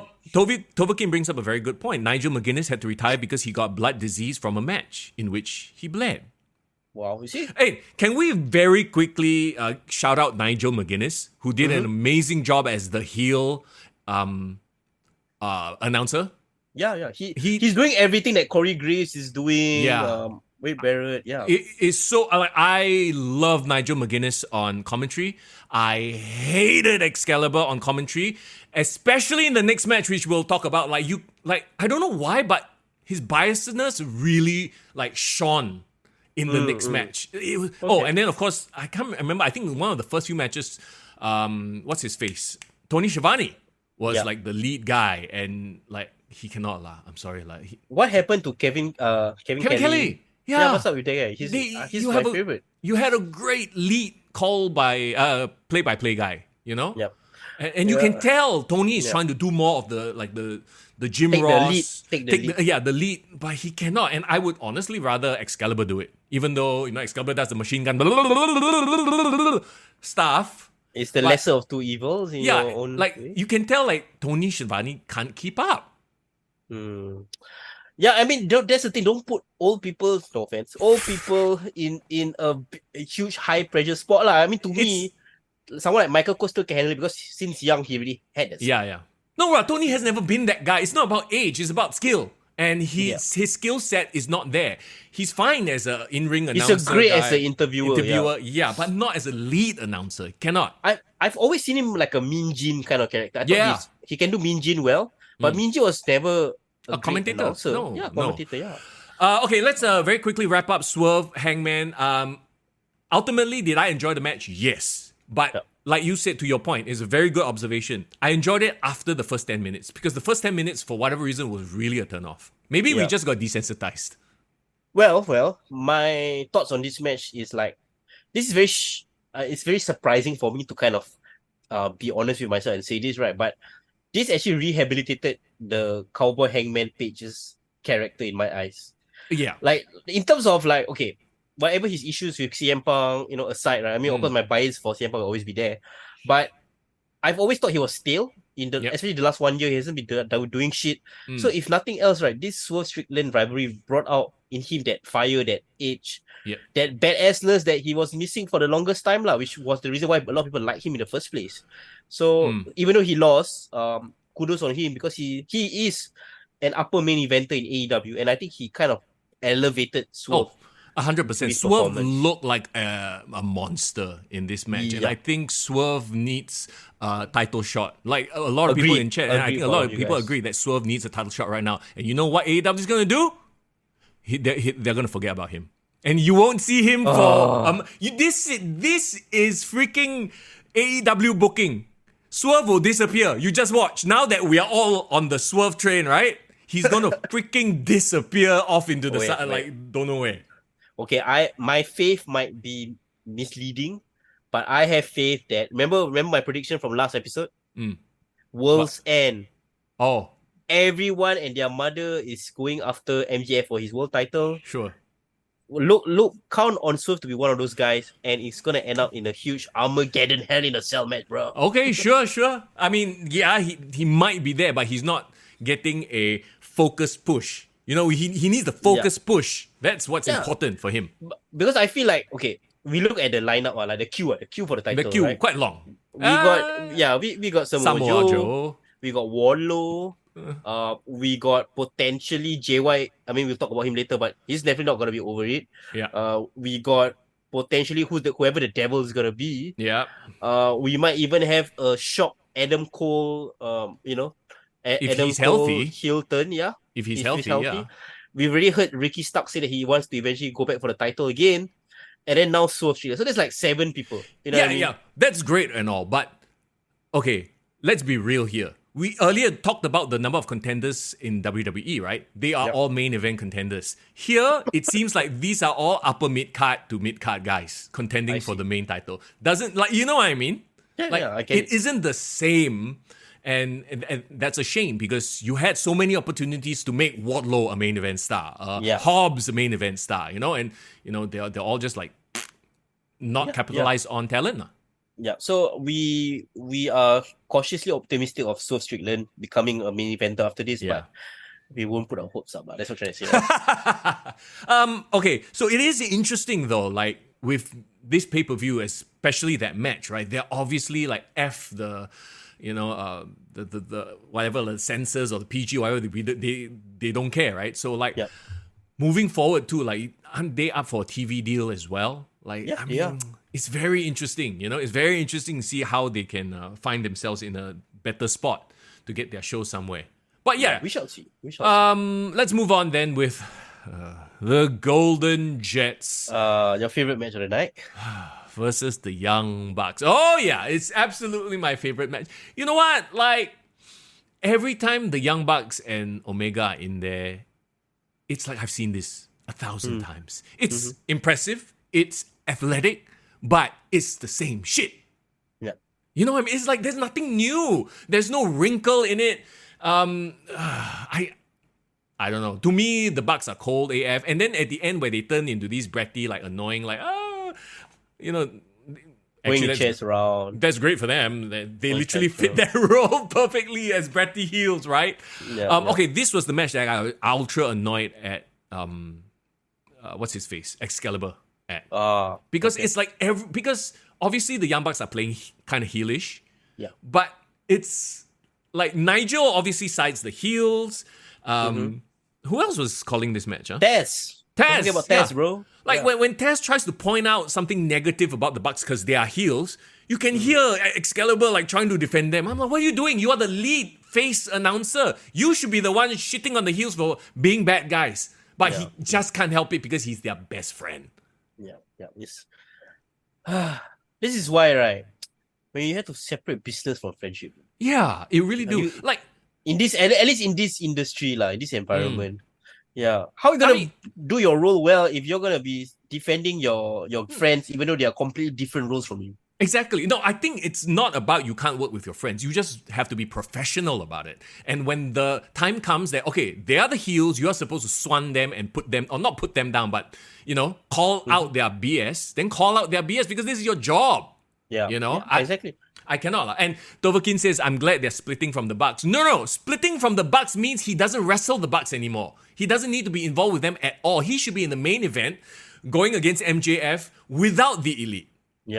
Doing his own thing. And here's the other thing. I thought, I actually legit feel bad about Kenny Omega right now, right? They just signed Kota Ibushi. Is all elite. And I know we didn't talk about the Dynamite episode where they had that ridiculous street fight. I know they are trying to promote the video game, but good fucking God, man. Ibushi looks like shit. Like he is so over the hill, and it's probably because of the years of injuries and mileage that he's put on his body. But my God, it looks so fake. Him riding a bicycle, with the lead pipe. Do you even know what game this is? Is this even a popular game? I know it's a popular series. I don't personally play it, but there are 1,000,001 better ways to promote a video game than having. Look, the whole thing of him hitting people with the lead pipe, and then you see his hit. It's not even a hard hit. He hits them, and then they freaking die. I'm like, wow, stop failing the business. Stop revealing the business. You know what I mean? And to that point, right? They brought him in. What the fuck are they gonna do with him? Literally, he's one step slower than Kenny. You can see every time they do the run to the corner spot, their favorite spot, right? The golden shower spot, whatever they want to call it. You can tell he barely can make it up to the ring in one smooth motion like Kenny does, and he's always one step off. So they bring him in. Is he going to be a solo? Is he going to team up with Kenny? Because if he teams up with Kenny, there's another anchor weighing Kenny down. This is tough for New Japan fan lah. I mean, Yeah. I don't know whether I consider myself a New Japan fan, but I appreciate New Japan wrestlers. Sure. But we've seen the weaknesses of Tanahashi being laid bare this year. Yeah. Like we've already accepted that he really looks broken now. His legs fucking buckle bow-tied, Yeah. bow-legged right now. And then now Ibushi, Ibushi. is very painful to watch because Ibushi was amazing during Yes. his pomp and circumstance era, right? And then as I look at Wrestle Kingdom coming up, the main event is still gonna be Sanada versus Naito, and Yeah. Naito is like almost 45, 46. Yeah. The problem is right, they are having a rejuvenation problem within New Japan. Like even Okada, which is technically is a much younger guy than all of them, have had a lot of mileage because of all the crazy matches that he's had. So even there's the rumors that he might even go to the WWE because of the better on his body, the promise of how Shinsuke is being treated right now. So they might lose their top crown jewel in Okada. So I'm worried for the future of New Japan with their lack of like a new wrestlers. Yeah. And like it's not just Kenny Omega, right? We have someone like Will Ospreay, who's good, who I mean we can mention it briefly, right? Who just got signed. He is someone who I worry for him because he's actually banged up. Yeah. If you know about his history, you know that he's had very difficult with time with injuries in New Japan, and I think the reason he go to AEW is because he have more control of his schedule. But my problem is that means going to AEW means allows him to still do all those crazy matches. Yeah.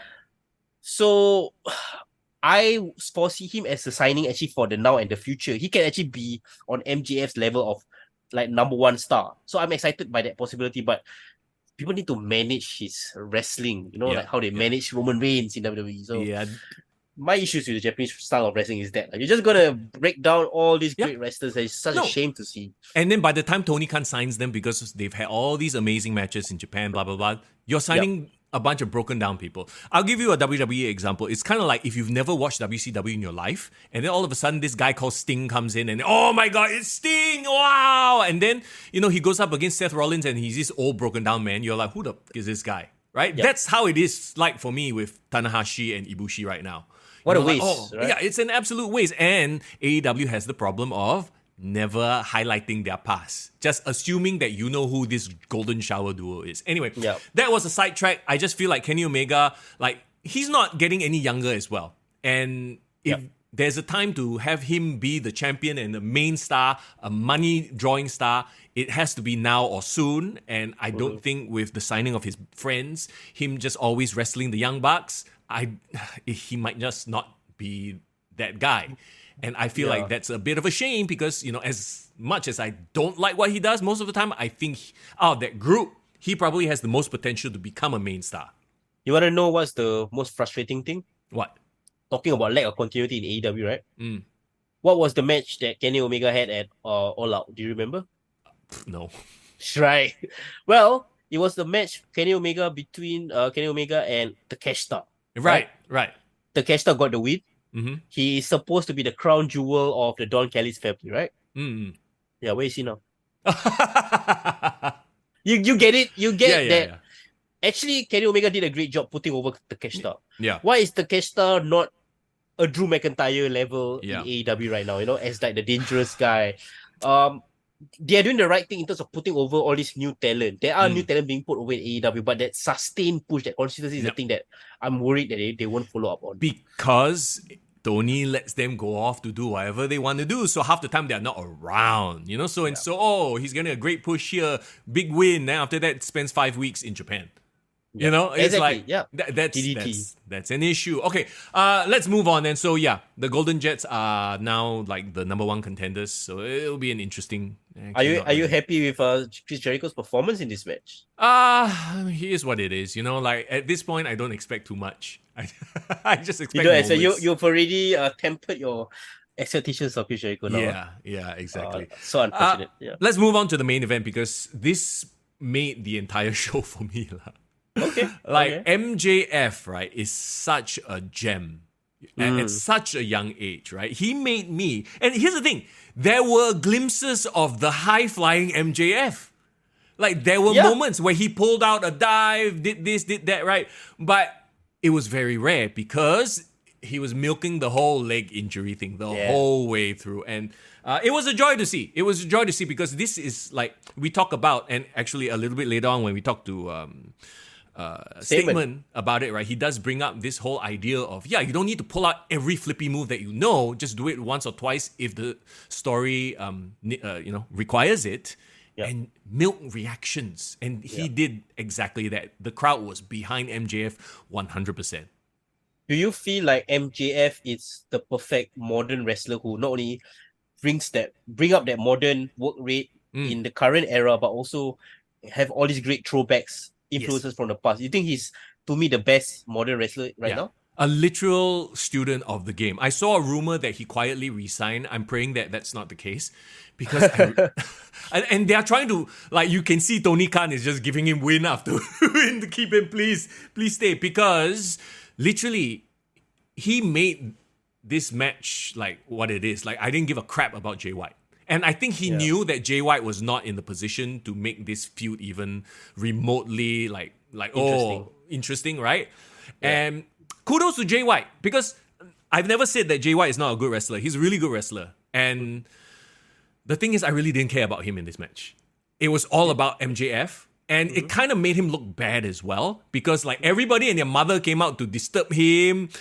He got broken leg. Adam Cole fucked up several times giving the title. You know what I mean? There was so many things working against MJF, and MJF still won. Like, it kind of makes Jay White look like a chump. Yeah, it does. So kudos to Jay White for saying okay to all this, because he looked like a complete chump here. Yeah. So that's why, right? As much as like, okay, I mean, I respect your thoughts about you that you enjoyed this main event. I actually hated this main event. Oh, wow. I was so disappointed with this main event. Really? Okay. Yeah, I was. Bro, what's going on? Did we swap bodies? We didn't swap bodies, bro. We didn't swap bodies. I think I don't disagree with anything you said about MJF, right? He carried this match. I think he was amazing in this match, but it was a bad use of his character. It was just a terrible use of his character. Because, first of all, unnecessary angle that they were trying to do, right? Having his legs injured and all that. I preferred a straight up match. But do you think they did that because they knew there was no heat going into this match? Jay White is not a credible threat. That's why they had to up the stakes, and they just upped it, albeit in a comedic way, like you say, like a bit forced way. I don't disagree. Maybe they finally realized, oh shit, actually there's no heat going to our main event. We need to do something. Yep. But then the problem is not this angle, is how have you been spending your last 1-2 months of television building up Jay White? Why you have him stealing a title and then making MJ look like a chump, and then on the day itself he can't even put out a great match or like put up a great fight against MJF, right? So that's the booking's problem, right? To me, by the time they did all this angle on the day itself, it's too late already. You really turned me off. Because remember when we were previewing this show, what were we saying? We don't care about the match. I'm actually more interested in what's going to happen after the match. Whether the devil is going to appear, right? Yeah. No, but we didn't have any devil stuff. Exactly. So if the devil had appeared, they had stuck to that angle instead. Straight up match, no heat, whatever. Devil appeared, cut a promo, show some hint that it could be someone, or even turn up in the middle of the match and just face to face with MJF. Or, somebody. I mean, shit, I would have loved if he had revealed himself. To me, that's actually a lot of reason why actually people bothered to stay up for the main event. It's not because of Jay White or MJF going to have a great match with Jay White. It's about who's the devil going to be. So they completely avoided that A storyline. They settled on a B storyline. Last minute. It's not even B. It's a C storyline. It's like I just jerk off in the morning and then just thought of this idea. You know what I mean? It's that kind of idea. It's the post-nut clarity ideas which are terrible, bro. Okay, so you're talking about inconsistency in AEW's booking. Gee, it's almost as if we don't talk about that every single week. Look, that's why really it goes back to, if you don't watch the weekly show, just watch the pay-per-view. I think that's the way you enjoy AEW programming. Just watch the pay-per-views, because they will over-deliver one. Yeah, again, another reason, if you talk about A storyline they didn't want to do, right? Why didn't they pull the trigger on the B storyline? Why wasn't Samoa Joe featured in the main event, right? Or Samoa Joe make his presence felt take away all these people that was trying to cause the shenanigans from Bullet Club Gold, and then have that face off with Samoa Joe and MJF. So there were so many ways they could go about it. I can list down 3-4 more ways, but everything was better than what they eventually did. Right, so that's my problem. Yeah. Right. Okay. I see what you mean. I'll accept that as well. But I don't take away how great MJF was in, to me, making chicken salad out of chicken shit lah. So essentially, MJF needs to go to the WWE. Like, for real. Like talent of that level needs to be. Well, I don't know. He does get his way in AEW. So maybe he's like, okay, you know what? I signed 2 more years. I get a great freaking deal. Yeah. Right? And then we'll see how lah. He's 27 only, bro. He's 27 only. That's true. If he were to resign 3 more years and really solidify his run in AEW and then move to WWE in his 30s, I still don't think that it's too late. True. Because, again, you know why MJF will want to stay in AEW, right? He will feel that this is his baby. Yeah. He grew up here. He will be the number 1 undisputed star in this company, not in WWE. Yeah. True. I mean, small pond, big fish, small pond type of thing. Okay, so ultimately, I would settle on a 7.5. That might be the highest rating I've given an AEW show in a long time. But you know what? Like I said, I think that their pay-per-views are still way too long. There's too much stuff going on. They are not limiting certain people. Like Orange Cassidy, Jon Moxley could have been off this. I know you hate to hear this, but Julia Hart, Chris Statlander, Sky Blue could have been off this card as well. Yeah, they can be off that card and be in my room with Alexa Bliss. And boy, that's fine. I don't need them to be out in pay-per-view with everyone else. Boy, yeah, but Anyway, and then some more. We didn't even talk about the pre-show. They're doing the Continental Classic type, like you talk about the G1 whatever thing. We won't go into that, but I by and large enjoyed it, and also because I watched this in 3 parts as opposed to watching it in one. Because I think I could not watch this as a 4-hour pay-per-view. I think I think as a digestible product, the best way to do it is to, like you say, watch it in parts. For somebody like you, especially, casual fan, right? For sure.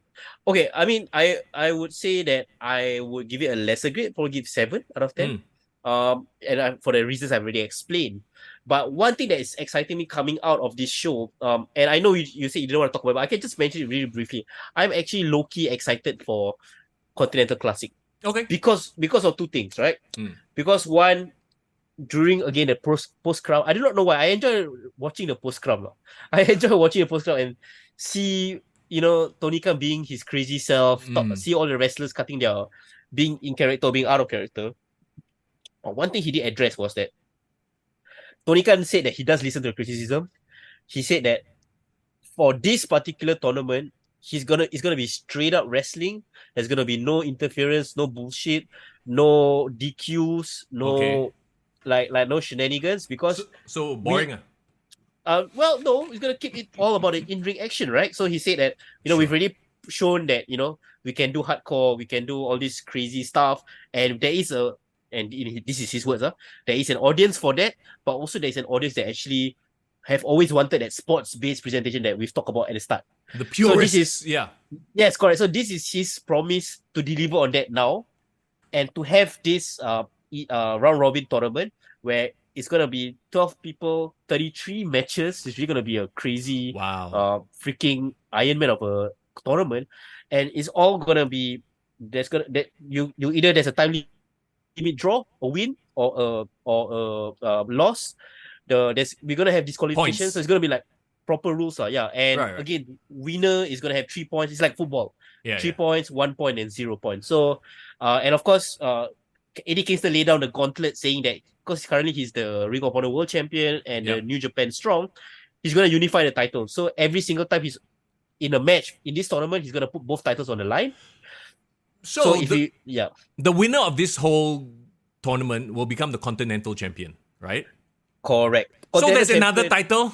No. So what they're gonna say, they're gonna consolidate Ring of Honor and Openweight title into the Continental Champion. So that means they all gonna combine to become one lineage. Correct. So still, it's going to be one new title because Mr. Tony Khan loves his tournaments. He loves his title. Tovakin says he should be Tony Khan. Tournament, Tony. Tony Khan. Tony That's Khan. hilarious. That's hilarious. That's great. That's good. Yeah.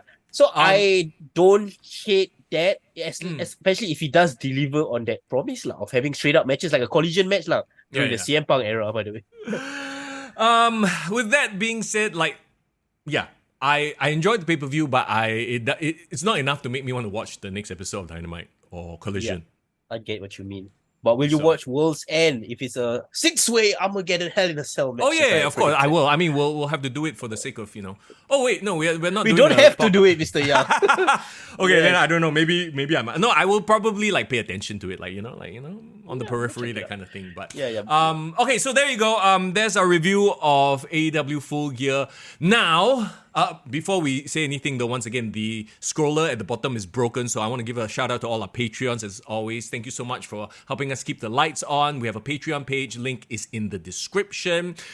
This Friday, SPW is Viva la Lucha!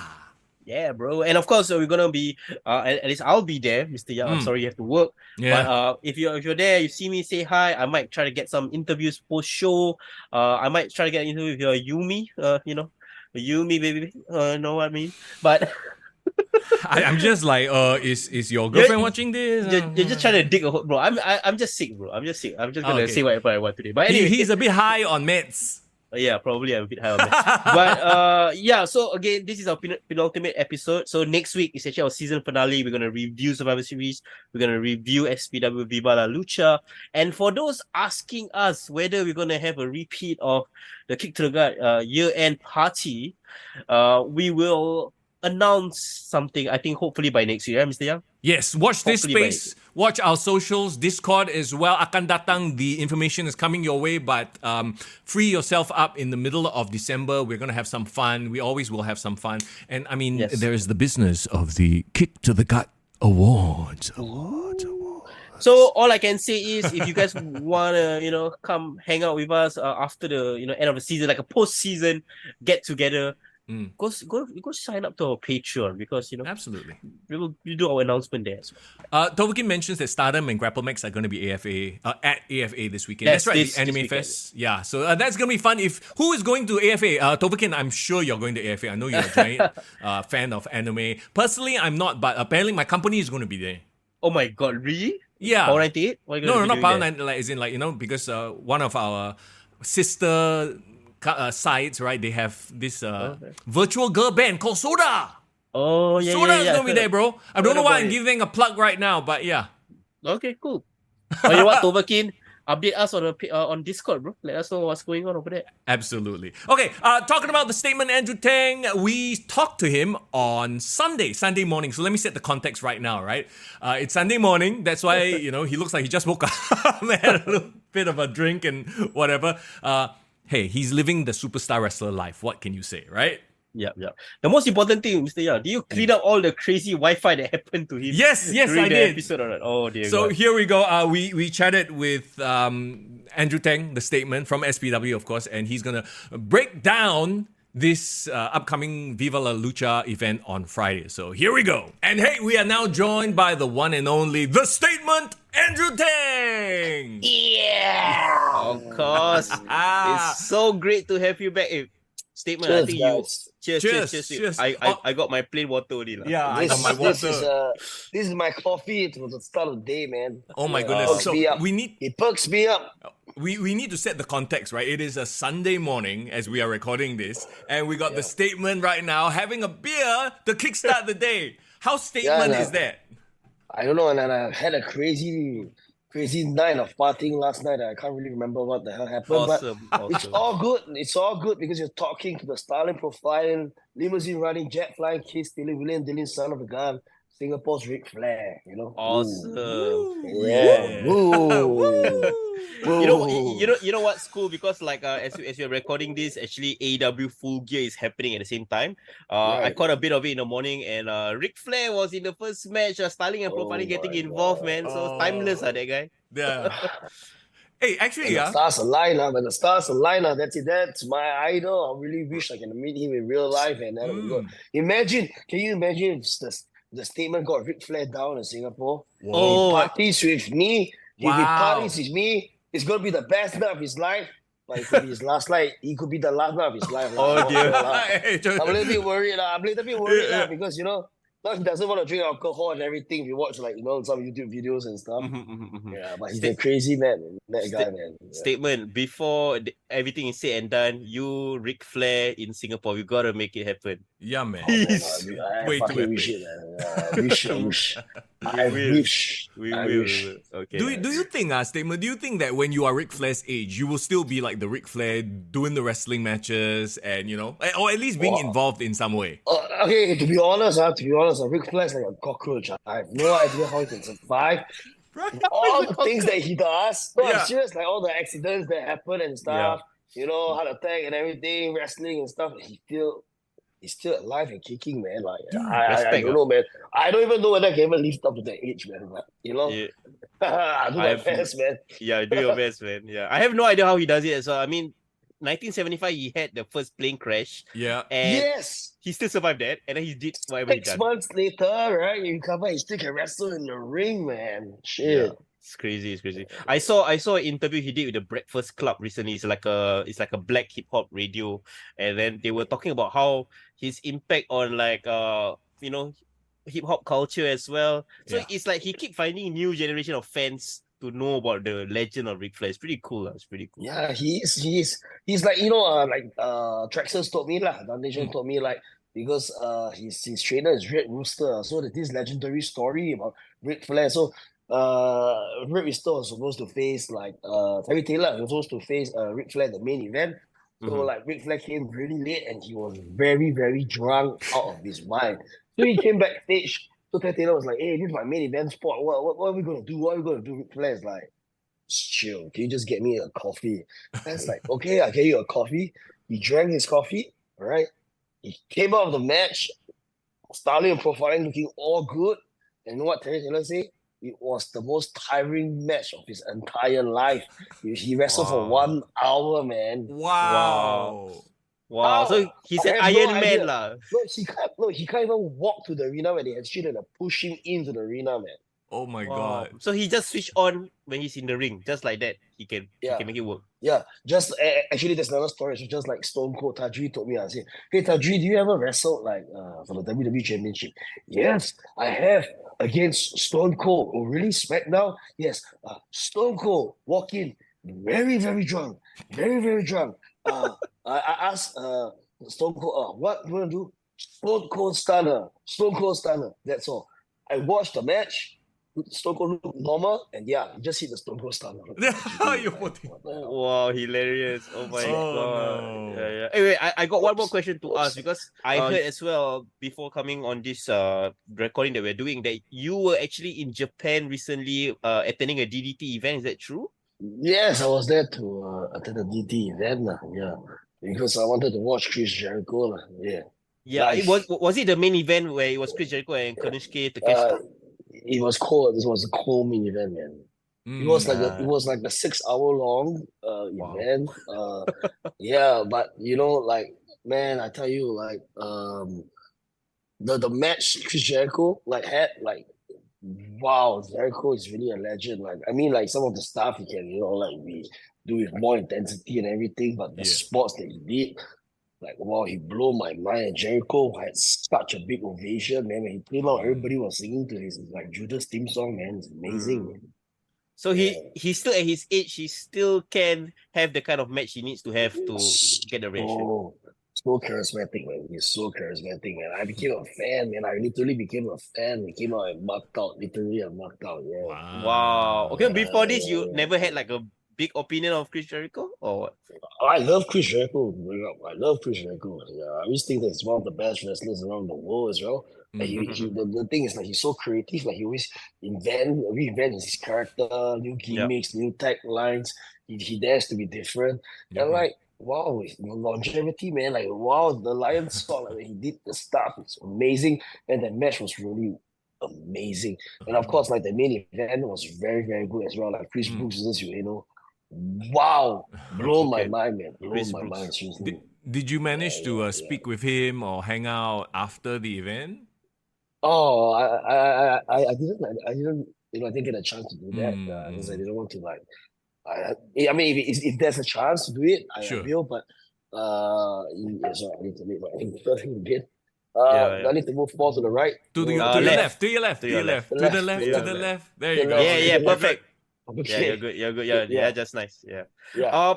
It's funny that you mentioned Chris Jericho because right now, live, I have full gear on the background. It's actually the Golden Jets match, Kenny Omega and Chris Jericho versus the Young Wow, Bucks, happening right now. man. So, hey guys, I'm willing to set that aside because I really want to talk to the statement and talk all about SPW. So, Thank willing you to so make that much, man. sacrifice, man. I Willing to. appreciate it, man. I appreciate it. Yeah. Oh, one more thing, I want to congratulate you as well.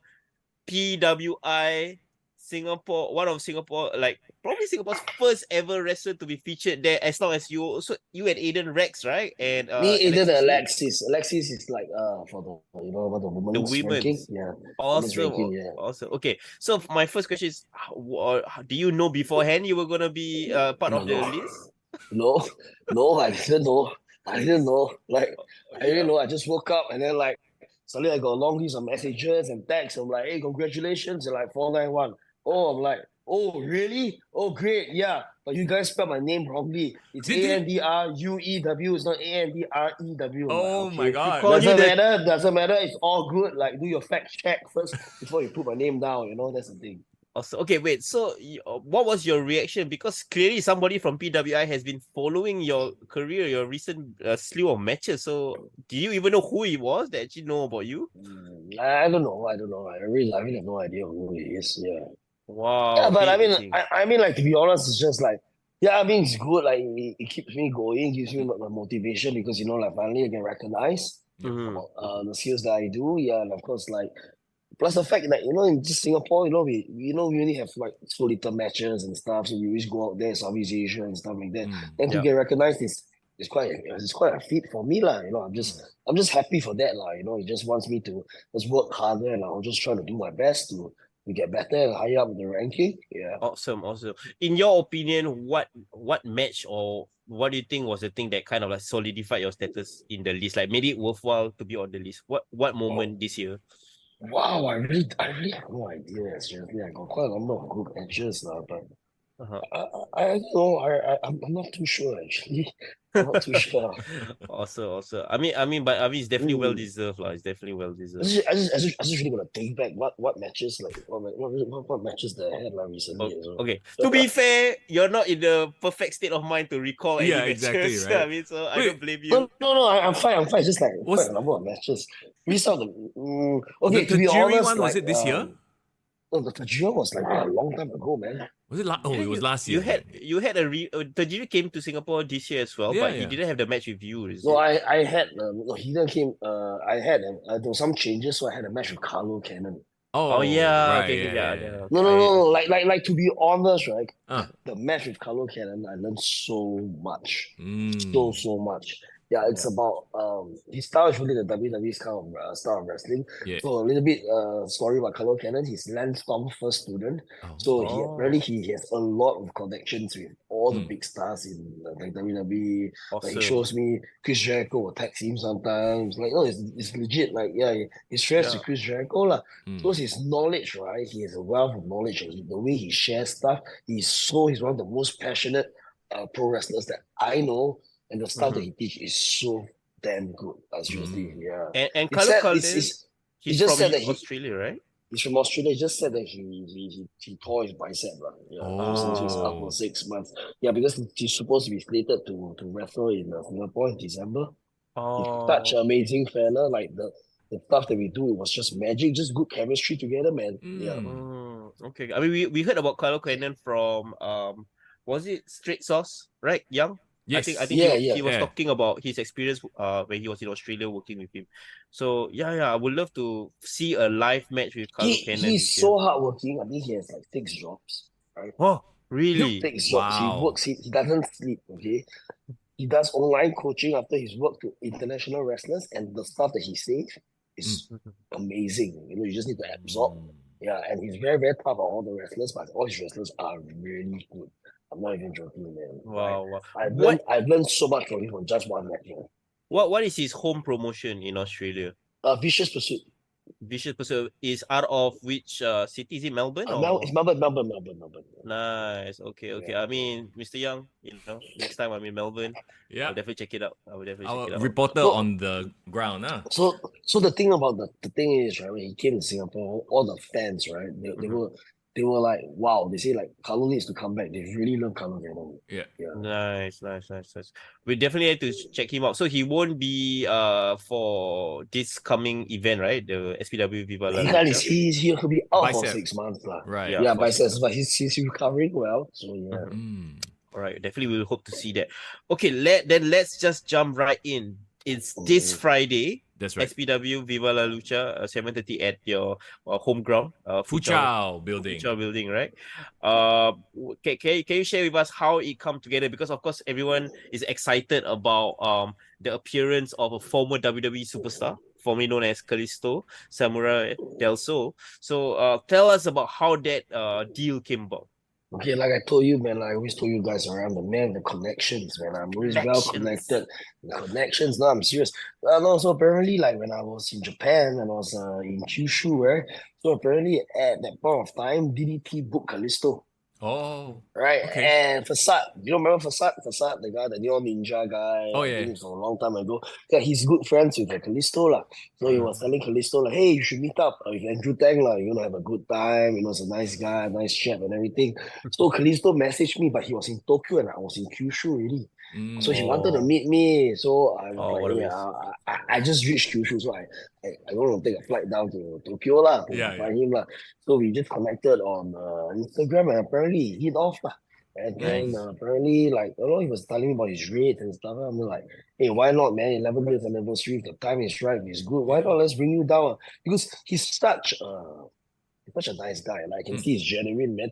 He was teaching me a lot of stuff about, you know, wrestling and WWE and everything. So, like, hey, man, I think it's going to be a good chemistry. I think it's going to be a big draw. It's Kalisto, man. Yeah. Wait, you had that connection over Instagram. Instagram. Wow. Yeah. Okay. Then I was like, you know, I was thinking, I was like, a little bit of drinks. And, you know, sometimes when I make, to be honest, like, I make bookings, you know, when I drink, I have some good ideas. And then, like, when I talk to some wrestlers, I talk to them, I say, hey, I'm going to book you. And then I'll be like, okay, I'll book you.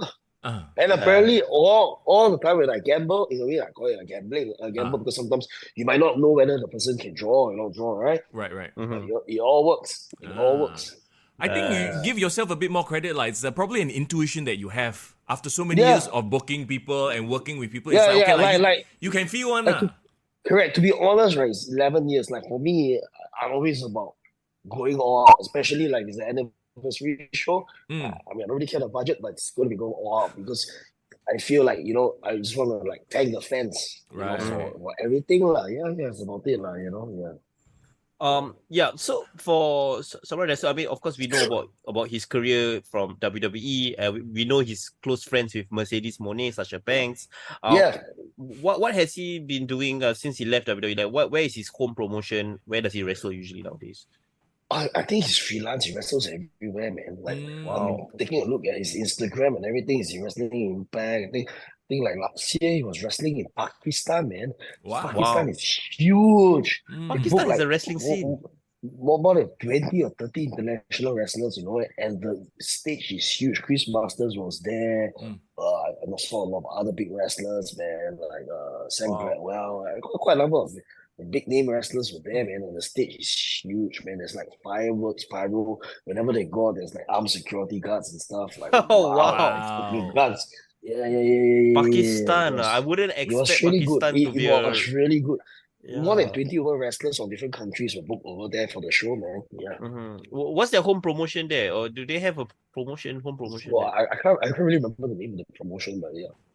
It was huge, That I wouldn't have had that on my bingo card. You know, Pakistani wrestling promotion. Wow, that's amazing. Okay. Do you want to dive right into like the card? Because I I'm looking at your Instagram page. I don't see like a lineup or a card. Is that something that you can send across to us and we can like talk about it as well? Well, I mean, there are a few of the it's- matches listed already, so we can go through them, and then if there's anything Yeah. missing, you can fill it in. It's all there. All the matches are already up already. Or in order, huh? Yeah. Yeah, so In order, yeah. let's start here with the 24/7. Obviously, all this is not in order, lah. But 24/7 championship match, battle royale match. Oh my goodness! Look at the amount of beef in the ring. Well, I mean, because Big T is the champion, lah. So somebody you're He's very the familiar champion. with. Big T, come here. Big T is the champion. Lama. Oh my He's the god. champion. He's big- You literally have Big T with you. For Statement just one night only, he's lucky to be partying with me, lah. So he's gonna enjoy. Big T, my the God. champ. Like that, Big T. Yo, wait, Big The T, big bear. I think you need to stand right behind Statement so we can Behind, see you in the behind, frame. Yeah. You have to come right Behind. Yeah, there you go. Behind. It's behind, not in front. Are you dumb? Can you I think. yeah, it's probably a little bit stupid. Oh, lah, there but you yeah. go. Hi, Big T. Hey, you really contact him Hello. up. What's up, Big T? I hope you're okay. Yes, it's okay. He's fine. Yes, he's fine. We don't see eye to eye, but something about us, we respect each other. That's Okay. why when I won the 24/7 championship, he let go of my contract Yeah, it's Oh. because I fine. proved to him that I am not a loser. And speaking of losers, those people that are involved in the battle royal, they will not have the chance to become the 24/7 champion because the moment I won that belt, it has become the most prestigious belt in SPW. Multiple men came, they will not win it. It's gonna be with me forever. Nice. So, boss. That's good. That's Forever good. champ, let's That- go. that's good. So later, I'll probably like pour some alcohol on him and just do a schoolboy 1, 2, 3 and he's knocked out, lah.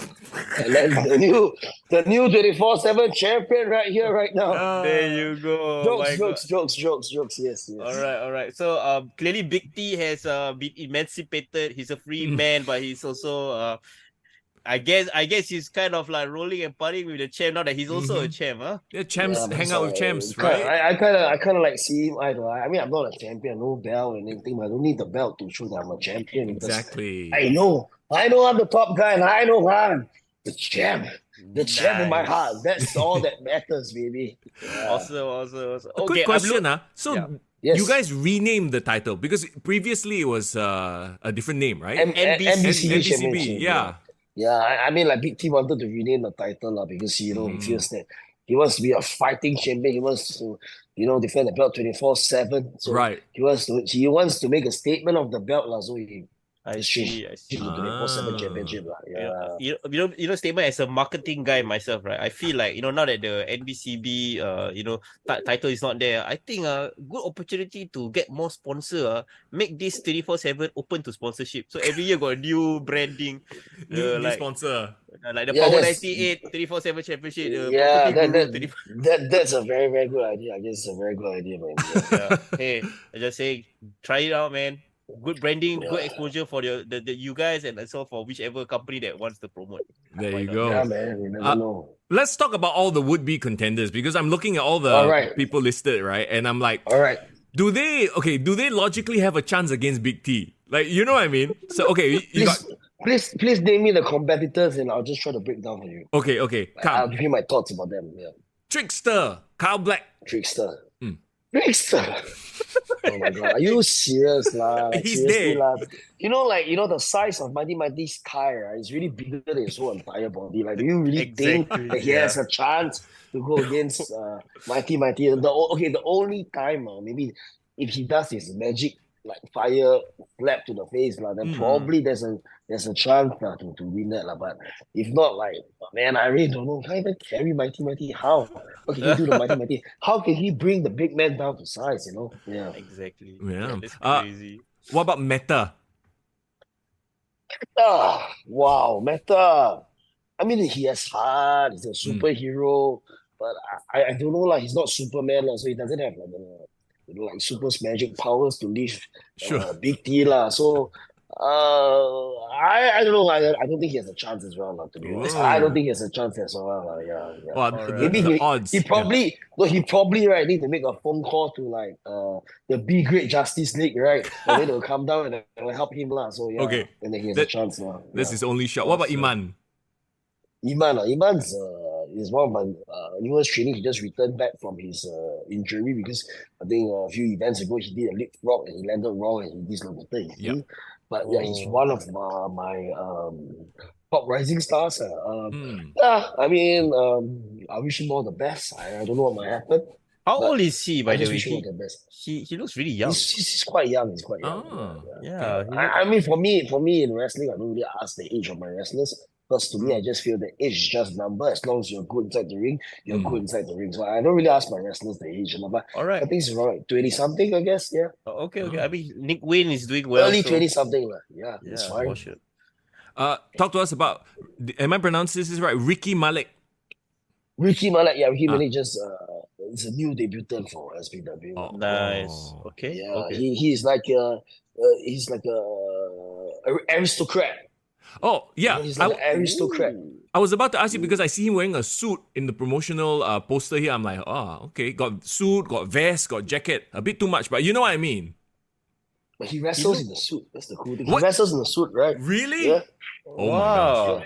So he taking notes from Christian Cage lah. He's with the turtleneck. Should wrestle with turtleneck as well. Yeah, it's cool. Yeah. He's good. I mean, he has been training with us here and there. He wrestled SPW. He went to Awa, but repackaged, and now he's Ricky Malik. Oh. It's a whole different ball game, man. You know, Okay. you know what I want to see? I want to see Ricky Malik fight against a returning colonizer. I think that would be an interesting Oh yeah, gimmick. man. Yeah, man. It would be a gimmick. The Malay aristocrat versus the Angmor aristocrat. So let's see who's gonna win. The It's battle like of the Bridge gonna come on aristocrats. Yeah, Who's man. gonna come on top? Yeah.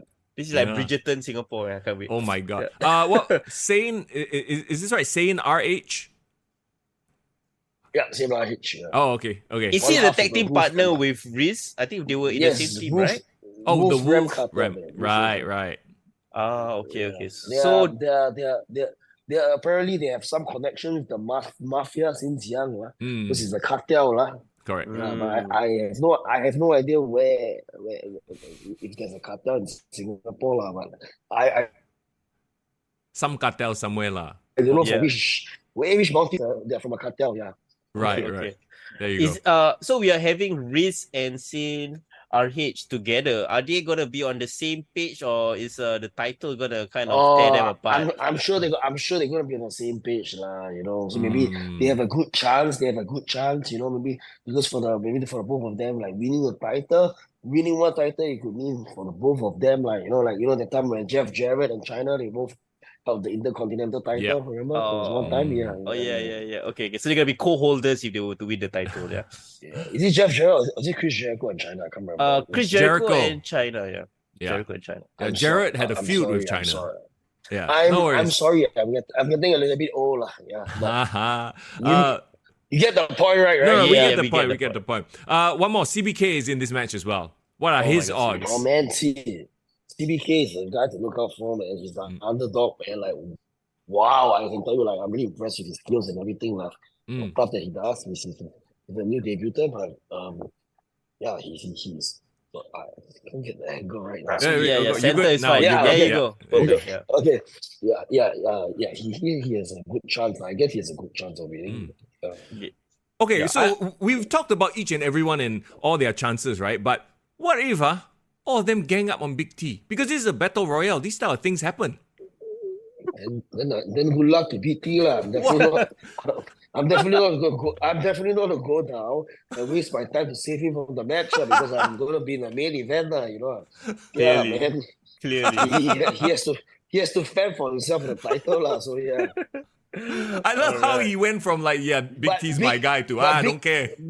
But Big T is a big bear. Big bear. Yeah, remember when he's my guy, but the fact is I hired him as my bodyguard Yeah. and my personal assistant. Yes. So I really don't care, man. His job is to help me win.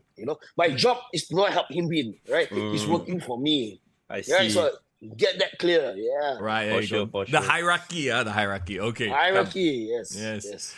There you go. That's your 24/7 championship match. Big old battle royale featuring Big T and everybody else. Okay, let's move on to this tag team match right now. The Horrors, the Butcherman and Dr. Gore versus Bryson Blade and CK Vin.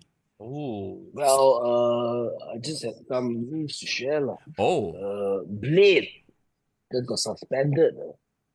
he got He suspended. got suspended from SPW. Yeah, because he was attacking referee Ryan. Oh, Ayo, poor referee Ryan. So Blade is suspended out of SPW because I cannot tolerate this kind of nonsense. The GM Kalahela cannot tolerate this kind of nonsense. So he's suspended for the Right. time being. Okay, So the okay. question is who's going to be CK Vin's tag team partner? it's a very good Oh, question. Do we know? So Ah. come on the 24th of November and you will find out. All right, looking forward to that. That's right. Mystery. The question is, who would team up with CK Vin? I mean, Yeah, that's a question. I don't know. Yeah, anybody who wants an opportunity to get a win over the Horrors, because by beating the Horrors, they can say that they can be a number one contender against CDK, right? The tag team champions, right? Yeah. Yeah. I mean, and the Horrors as well is like an established, at this point, a veteran tag team in Yeah. SPW as well. So it's a big He's his tag team partner to be from Malaysia, from Thailand, from Vietnam, from around the world. Anyone who wants to step up to the plate can just step up to the plate and team up with CKV. I Right. see. Okay. I think no one in Singapore wants to work with him, so probably somebody overseas. I have no idea, I have no Okay. idea, man. We shall see. Okay, that will be very interesting. So am I clear to understand that this match is almost like a number one contender championship for like the tag team title? So whoever wins will go on. All right. Okay, looking forward to that. Let's talk about this four-way right now. International four-way match, yes. Big Good Jack, Chris Weiss, who I'm not very familiar with. Please fill us in on Chris Weiss in a bit. Destroy Dama and Ho Ho Lun. Ooh, Ho Ho Lun is back. Yes. Tell us a little bit more about Chris Weiss. Chris Weiss is a 0-1 heavyweight champion, so he has been staying in Japan for such a long time. So he came in Japan as a left way fighter, like a legit fighter. Oh, like wow. kickboxing. Muay Thai. So left he way, he came in with Hartley Jackson. So Hartley Jackson is a big time coach lah. I mean, he used to be a big time coach in Australia, and then he was the coach for he was coaching at WWE Performance Center as well. And then he went back to Japan. So I wrestled with Hartley Jackson, man. He gave me the hardest power driver I ever had in my life. Whoa. If you actually watch the video, my eyes roll back like the Undertaker lah. That was a Wow. very, very memorable moment lah. Yeah. So yeah, he's good friends with Chris Weiss. Chris Weiss is one big nasty fella, man. He is crazy. The way you see him work, oh my god, he is a star. The presence, the body, the intensity, man, I'll tell you, he's a force to be reckoned with, man. I'll tell you. Yeah, man. From some angles, he reminds me of Hardcore Holly a bit. He got But that. he got that look. kind of from some angle he kind of reminds me of Johnny Sins lah. But yeah, Johnny Oh my Sins. god, yes! Just because he both I'm Johnny Sins. I'm just being very truthful, right? Sure, I mean, like, sure. take a look at him, yeah. Yeah. Wait, in terms of physique, right? Who do you think has the bigger physique? Is it Chris Weiss or Destroyer Dharma in this case? It's different. I think Chris Weiss is leaner, Leaner. and taller. Yeah, leaner and taller. But Destroyer Dharma is huge, lah. It's huge. Also. Okay, so we got a lot of meat in this match. And we got Ho Ho except- Lun. Yes, and we got Except Ho- Holun. Yeah. Yeah. I feel a bit bad for him, right? Because he is like the smallest guy in there. I'm like, oh my god, he's gonna get squashed by all three of them. Yeah, but I mean, Ho Ho Lun, don't count Ho Ho Lun out, man. Ho Ho Lun is a very, very smart man. He Got the wrestles with his brains, right? You know what I mean? That's true. He wrestles with his brain, and he's a veteran as well of the sport, right? yeah. You So never he's the know what he can wily do. veteran, trying to outfox all of them. Yes, of course. Awesome. So is there anything on the line in this match, or is it more of like a showcase, international showcase, as No, you mentioned? it's for the 0-1.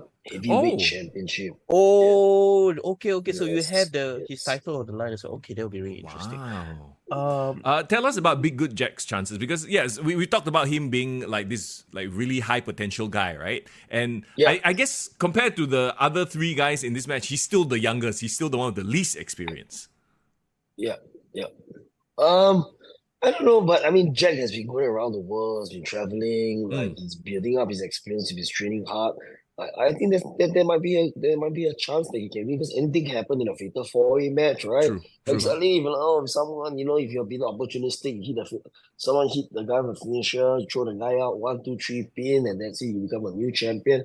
Just like how I remember in Wrestling City Asia KL, that's how I outsmarted and win my belt, and I pinned Masa Takanashi. After Seema landed the Meteora, throw him out and pin 1, 2, 3, and I am the champion again. Nice. It's about using your brains, right? Sometimes. Awesome. Okay. We won't ask you who are you rooting for in this match, but we'll probably I want to ask you, like, what does the 0-1 World Heavyweight Championship mean in terms of prestige? Like, how big is this promotion? It's prestigious. 0-1 has been around in Japan for quite a while. Well, it's a very long time, actually. At least more than 10, 12 years, I guess. Yeah. Because long time ago, 0-1 was partnering up with Hong Kong Wrestling for Hong Kong HKWF, like host Hong promotion. Kong. I see. Yeah. Okay. Well, that means, right, there has a 50% chance a Singaporean will probably win this championship. So that is pretty good odds, I would say. It's pretty good odds. Did you just throw Yeah, Steiner, high man, chance. out there? Yeah, that's what I was saying. But it's true, 50%, 4 people, Correct. Dani Dama, Destroyer Dama, sorry, and Big Yeah, Jack, yeah, right? 50%. Yeah. Correct lah, 50% lah. Okay. Not throwing China match here first. Steiner match. No. Okay. Okay, come, let's move on and take a look at another match right now for the SPW Singapore Championship. Okay, this is very interesting. When did Shivam become the Singapore champion?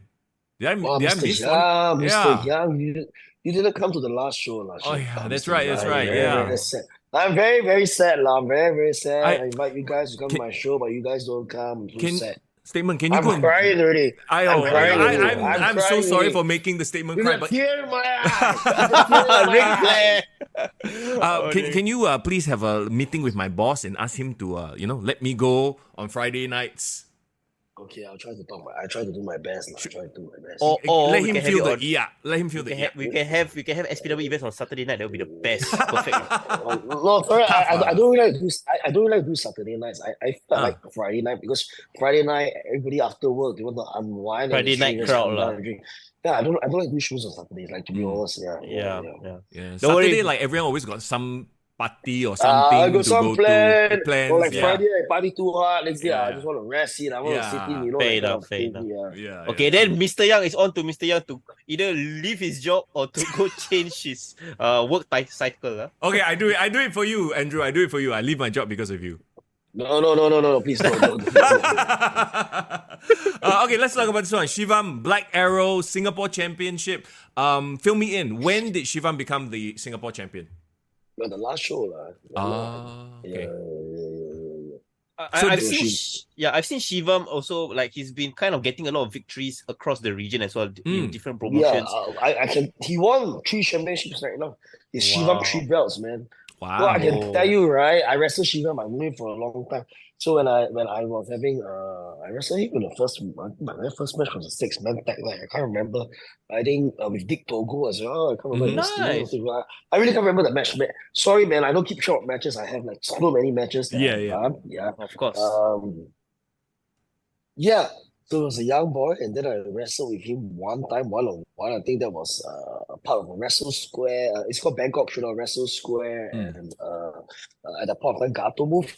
Yeah. Oh, yes, it was Gato move. It was my first encounter with him. It was very good, and I took him to the limit. I got a victory, and then after that, fast forward, I had 3 matches with him recently, like over last year. Yeah, first match. I think I can't remember who got the win, but I know one win, and then finally we got this 2 out of 3 falls match. Rubber Man, match. I can tell you, if you guys, I can just send you guys the link. Like, the stuff that we do inside the ring is mad, man. Especially the 2 out of 3 falls. There was so much like emotions and intensity. Yeah, inside the match. Yeah. I really Yeah. like Shiva because I saw him live and he giving me this he's like the ace of Thailand almost, like the way he He wrestles, is like he he is, right? is he is the ace of Thailand full stop. Yeah, he's so dedicated to pro wrestling. Like, man, he's so disciplined. He doesn't party. He wrestles, and he listens. The most important thing about being a wrestler is to listen to feedback. Yeah. Yeah, really, really good. So Even Tajiri told me, right? Tajiri told me that he's one of the best wrestlers in Thailand. Like, yeah, period. Yeah. nice. Even CDK told promoter lah. Shibam is really good lah. Yeah. And- He is very good. Go ahead, Foreign. Yeah, it's Oh a- yeah. Story. Yeah. Very funny. Okay, I remember I won the second match. I lost to him, so the rubber match was the third one. So it's for the AWGC Junior Heavyweight Championship. So the funny thing was I kind of helped Shivam make a proposal to his girlfriend. So the storyline was I lost in the match, right? I could have win the AWGC Junior Heavyweight Championship. Then I say, yeah, I'm not happy. I want to have a rematch. Okay, so if you're not going to give me a rematch, right, I'm going to take something precious out of your life. I grabbed his girlfriend. I brought her to the ring. And I say, Shivam, if you don't come out and give me a rematch with the AWGC Junior Heavyweight Championship, you know what's going to happen tonight? You know what I said? I say, boom, boom, boom, boom. I want her in my room and I'm going to party all night long. Yeah! And then he came out. Okay, he came out. He chased me off the ring. And you know what the fuck happened? He proposed to her. Wow, that's awesome. Respect. It's on video as well, but I don't share, like, you know, I don't like to share my stuff. Like, you want to watch my shit, you watch my shit. Yeah, but yeah, that's the story, you know. Yeah. Statement, you know, nothing will make a guy propose to their girlfriend than knowing that they might lose her anytime. So Do the statement, huh? that's a great bro, man. In a way. Yeah, hey, bro. It is in character understatement. Okay, in real life, I don't do stuff like this. This is called sexual harassment. This is called sexual harassment. I don't want to go to jail and go and like sexual harassment and stuff. Huh? Okay. Yes. That's pretty. That's a pretty cool story. Hey, I mean, but it it's is cool, very right? cool. So Shivam always remind me. Well, he said like because he's having his wedding on the 16th of December, but on the 16th of December we might have a special show. Oh. Yeah, I can't say much yet. I need to finalize the details. So I'm a little bit sad. Like, if I'm not doing that show, I will definitely go down and go to his wedding because Shivam is a good friend of mine. Right. In real life. Yeah. all right. I mean, If any wrestling fans want to have their proposal in a ring somehow, please reach out to the statement. He'll make it happen for you. No. But for the wrestling fan, right? If they want me to do it. Hey, bro, I need to party. I need my money for the ladies. I need the money for the alcohol. So cash. There you go. Right? There you cash go. only. But Cash About only. cash, right? statement is open to that idea. No, He will help. I'm serious, right? I'm not like an OnlyFans girl where I can just post out pictures and like Sims will just pay, right? Like but hey, like hard work. I need to go out, plan a script, and like be in character, right? Exactly. Yeah, that's amazing. That's amazing. Okay, we spoken all about Shivam. Yes. I want to know what is Black Arrow's chances in this match. You know, Hey man, Black Arrow is the OG of pro wrestling, of Singapore pro wrestling, man. He did not drop. crazy guy. The way he fights is so intense. He's also very passionate about pro wrestling. He's very fearless as well. The way he fights. He's fearless. I love him. I love him like a brother, man. He's so good. Yeah. He's so hardworking. He puts in the effort. It's just natural. So like I tell you, like this match for the both of them going inside the ring. Oh my god, it's gonna be amazing. It could potentially be the match of the night, man. Trust me. Yeah. Man. One thing I like about Black Arrow, I mean, we've all heard about his comeback story, very inspirational story as well. And in a way, when he won the Singapore Championship, I recall, I think it was against Dharma, if I'm not wrong. Or was it Big Good Jet? No, it was against Big Good Jet, I remember. It was like, the crowd was so split because everyone loves BJJ, but like Black Arrow's story also is really, really emotional as well, and like it's almost like a feel good story that he's carried throughout this year. Do you feel like now with he has a chance to kind of get this rematch back? Do you think his chances of winning the title is still there, or do you think he's meant for even better things going forward? Sorry for Black Arrow, is it? Yes, for Black Arrow, yeah.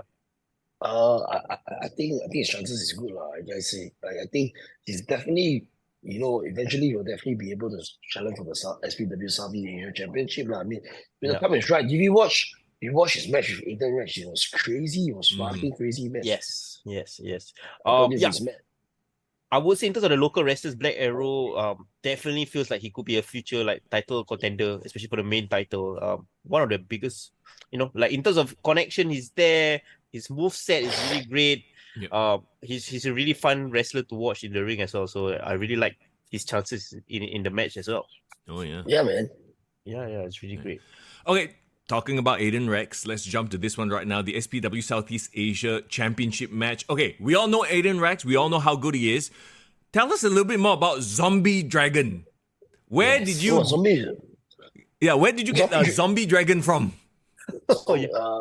Apparently I was like, I went to the witch doctor and then I just like had some spell on me, and then like suddenly like got connected with this like the darkest realms of pro wrestling, and then suddenly like this guy called Zombie Dragon came and talked to me and said he wants a booking, he wants to come to Singapore lah. So I'm like, oh, okay, no, but seriously, he's from Middle Kingdom Wrestling. No, I mean, if you watch his promo, that's what he says, right? Like, okay.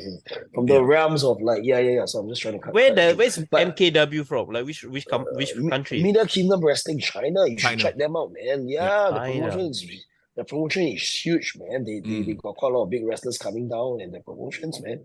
All right. Yeah, I'm gonna wrestle. I'm gonna wrestle them. I'm gonna wrestle at the promotion on January 27. Okay, right. I'm gonna fight for the MKW belt and World Championship. Wow. Imagine Statement, the champion of the Middle Kingdom, huh? Always, I mean, it's gonna be a walk in the park. I mean, if you watch my promos on Instagram against the champion, I mean, take a look at him. Do you think that he has a chance against the Statement? I am the god. I am the god of Singapore wrestling, man. Like, I mean, come on, man. Like, shit, yeah. If you win their title, do you have to start speaking Chinese? I don't want to speak Chinese. Why should I speak Chinese? I want to do whatever I want, right? I want to do whatever I want. I'm the champ. You gotta listen to me, all right? There you go, for sure. So, okay, what kind of wrestler is the Zombie Dragon? Like, what's his style? Yeah, what's his style? He's a little bit he's quite a high flyer as well. Yeah. But he has this very special like venom that he spits from his mouth. Is it? Yeah, he got the misting powers. Mist powers. I mean, if you take a look at what his, I'm looking at the promotional photo right now, right? Like, he has a really cool mask on. It's like in the shape of a dragon, and his teeth are green, and then there's like blood or whatever it is dripping down his chest. Pretty cool visual, I must say. It really looks it's very unique. Like I say, it's very, very unique. Yeah, it's a unique trailer. Yeah. Does he wrestle with the mask, or he take out the mask? He wrestles with the mask. Wow. That's why he's the Zombie Dragon, yes. Wow, okay. I'm actually looking forward to him. I'm looking forward to how his style is going to clash with Aiden Rex as well. It's going to be a pretty interesting matchup.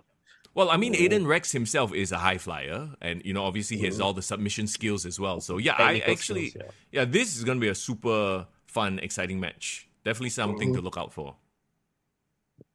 Yeah, definitely, man. Okay, come. Foreign, you all right?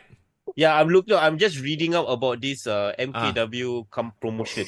Very interesting. I thought he got sucked into the visual of this Zombie Dragon. He can't take his eyes off it. But it's the neck, bro. It's the neck. You know what I think it actually is? Foreign's not telling us, but he's actually looking at the poster of Yuki. Coming Yeah, that's why. I'm pretty sure of that. There you go. I'm pretty sure of that. I'm sorry, guys. I'm pretty sure of that. That's actually what he was doing. You caught me, guys. I'm pretty sure of that. Yeah. Okay. Hey, Foreign, I got some good news for you. Oh, yes. So apparently, because Yuki is a good friend of mine, so apparently, she just launched a special photo book. And I'm the first Singaporean to get her special photo book. So the special photo book, right? Wow, it's value for money. For just only $30, you can see her in very, very artistic photos, I can say. I see. Pictures, okay. Will the photo book be available? She's only bringing 30, so only for $30 Lucky fans, please Mm. support her. Yes. All right. I mean, Ah. statement. If I'm there this Friday, you connect me with her. I can maybe get her a bit of a soundbite for an interview if she's okay with Oh, speaking in English. sure, no problem. I'm the one with But the yeah, connections. Yuki, right? I remembered the previous time I saw her in SPW, she really reminded me of Stacy Keebler. I remember her legs. With the legs. Yeah, with the legs. She has incredible I would So- say physique, right? Sorry, Stature. sorry.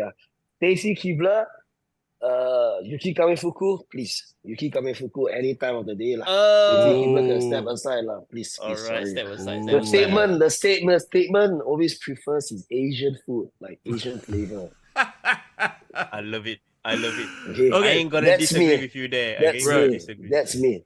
Let's talk about the match. Okay. let's talk Let's talk about about the match. Yuki and Alexis Lee, of course, Queen of Leg, Asia. guys, it's like a little bit lagi. Yeah. Yeah. Okay, just you a can little hear bit. us? All right. Okay, so this is a rematch.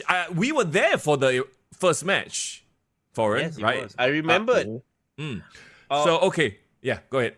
Yeah, I was saying so Alexis, I recall in that match was showing some heel tendencies. Well, I been mean, showing she's- heel tendencies recently, right? Correct. She's been showing a lot of heel Yeah. tendencies recently. Yeah. Yeah. So what is her mindset going into this rematch in terms of defending her crown right now? I mean, I think right now she just really wants to get another win. But she Oh, makes a point. She wants to win back the title. She wants the championship because I think it's like redemption for her. yes. And I've been following her career recently. Like she even went to like the TJPW, this women's tournament. She went to the finals. Yeah, Wow, so okay. I think when it's a very different Yuki I see and I can tell you the way she talks to me, she's always trying to learn more stuff, asking me for advice as well, and she wants to learn different style of wrestling and she's putting in the hard work and everything. So I think she might have a very good chance to win against Alexis. I mean, she's fired up. I mean, there's no way she will try to. There's no way that she will lose a second time. I mean, if you have a taste of defeat the first time, you have a sour taste of defeat. Right. You definitely want to rise up to the occasion and prove to everyone that you can win this, right? But can you imagine if she wins the Queen of Asia Championship? Yeah. The title will be in TJPW. Wow, in Japan. Okay. So Eyeballs on the SPW, right? all right. So is this not a prediction? Is this a spoiler? Are you saying that? No, I mean I don't know lah. I really don't know. Yeah. How Hey, do you I can't know? sell. How do I know? Do you think I'm like? Do you think there's this crystal Crystal ball? ball, Right? crystal Yeah, ball. and then I'm like, come on, I just know. Yeah. Right? Hey, don't sell Alexis Lee short also. She's been a champion this long for a reason, right? Yeah, I mean she's undisputed the top female wrestler in Singapore. She's also featured in PWI as well. Hey! Her PWI ranking is higher than Yuki Kamifuku. Exactly. Ooh, See? wow. So don't sell her short, huh? better. Yeah. Okay. So yeah, we've got some street cred here. Don't sell the bag of bones short. I tell you. Yeah. Yeah. Don't Maybe sell a the bone, bag it's of full of bones calcium. short. It's a little bit hard. I will never want to get in the way of Alexis, especially when No. she's showing this recent heel attitude. So I think Yuki's in for a tough fight. Yes. I'm definitely I mean we will have the Sims watching, I'm pretty sure, but I think people will appreciate the wrestling in the ring as well. Don't call people the Sims lah. These people Fans. they fans. The fans. They just want to look at beautiful women. Who doesn't like to look at beautiful women? But this Exactly. beautiful woman, right, have skills, art, and they know what to do inside the ring. You know what I mean? For sure. I mean, Correct, it's an easy sell when I want to invite my friends to come over. I'm like, hey, great wrestling, beautiful woman, let's go. Sure. Okay, let's talk about the main event then. Here we Main go. event time. Wow. We started talking about how you managed to get in Samurai Del Sol, aka the former Kalisto. So you got him versus the statement Andrew Tang. Oh boy, this is gonna be crazy. So how do you see this match going?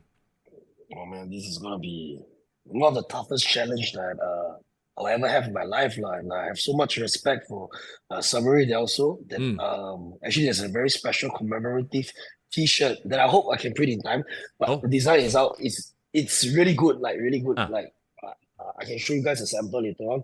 It means a lot to me lah because I don't really wrestle too much of a lucha style. Yeah. I really want to challenge. I really want to challenge myself because I know like a lot of people like Carlo wrestled Samurai also before and say like his work rate is crazy and he still goes. And he's the thing is he wants to help groom talents as well. Nice. So like he'll be running special seminar for my SPW wrestlers as well lah. Oh, okay. Wow. Or I mean like or any other wrestlers from other promotion who wants to learn from the best lah because he'll be teaching us the WWE style, WWE tryout stuff, and then he'll be giving match psychology and everything. Because like to be honest, right, the WWE psychology right is so different from the independent psychology. I've been talking to Dante. It's so different. Of Like course. Dante was saying like Mr. Young's thinking of wrestling is really the WWE style thinking. Like I really feel like ever since I came back from Japan as well, I learned so much. Like Tajiri style of wrestling is the WWE style of wrestling. Then what's the point? What's the point of doing 10,000 moves inside the match? Yeah. When it means nothing. Yeah. Right? The thing that I don't like it is like for example, you do one combo. Then it makes your first move look weak. Right? Yeah. If you can use one first move to pin, then your move is stronger, right? Yeah. Yes. People are doing the stuff just to look good. Yeah. But wrestling is not about looking good and everything, right? Yeah. Everyone feels that the sport needs to be perfect. But if it's so perfect, right, it becomes a dance. It looks very choreographed. Yeah. Yeah. You need to Exactly. make it look gritty and real. Gritty, yes, Yeah, I like that word. That's the important thing. Like, okay, let me tell you. Let me ask you guys trivia question as well. Deviate a little bit. Sure. Okay. Triple H, what are his two moves? Well, pedigree. Pedigree. I High would knee. say The high knee. knee. Can't go- No, he's two big moves that you will remember him. Two main big moves you Oh, remember him. main pedigree lah. And Sledgehammer. No.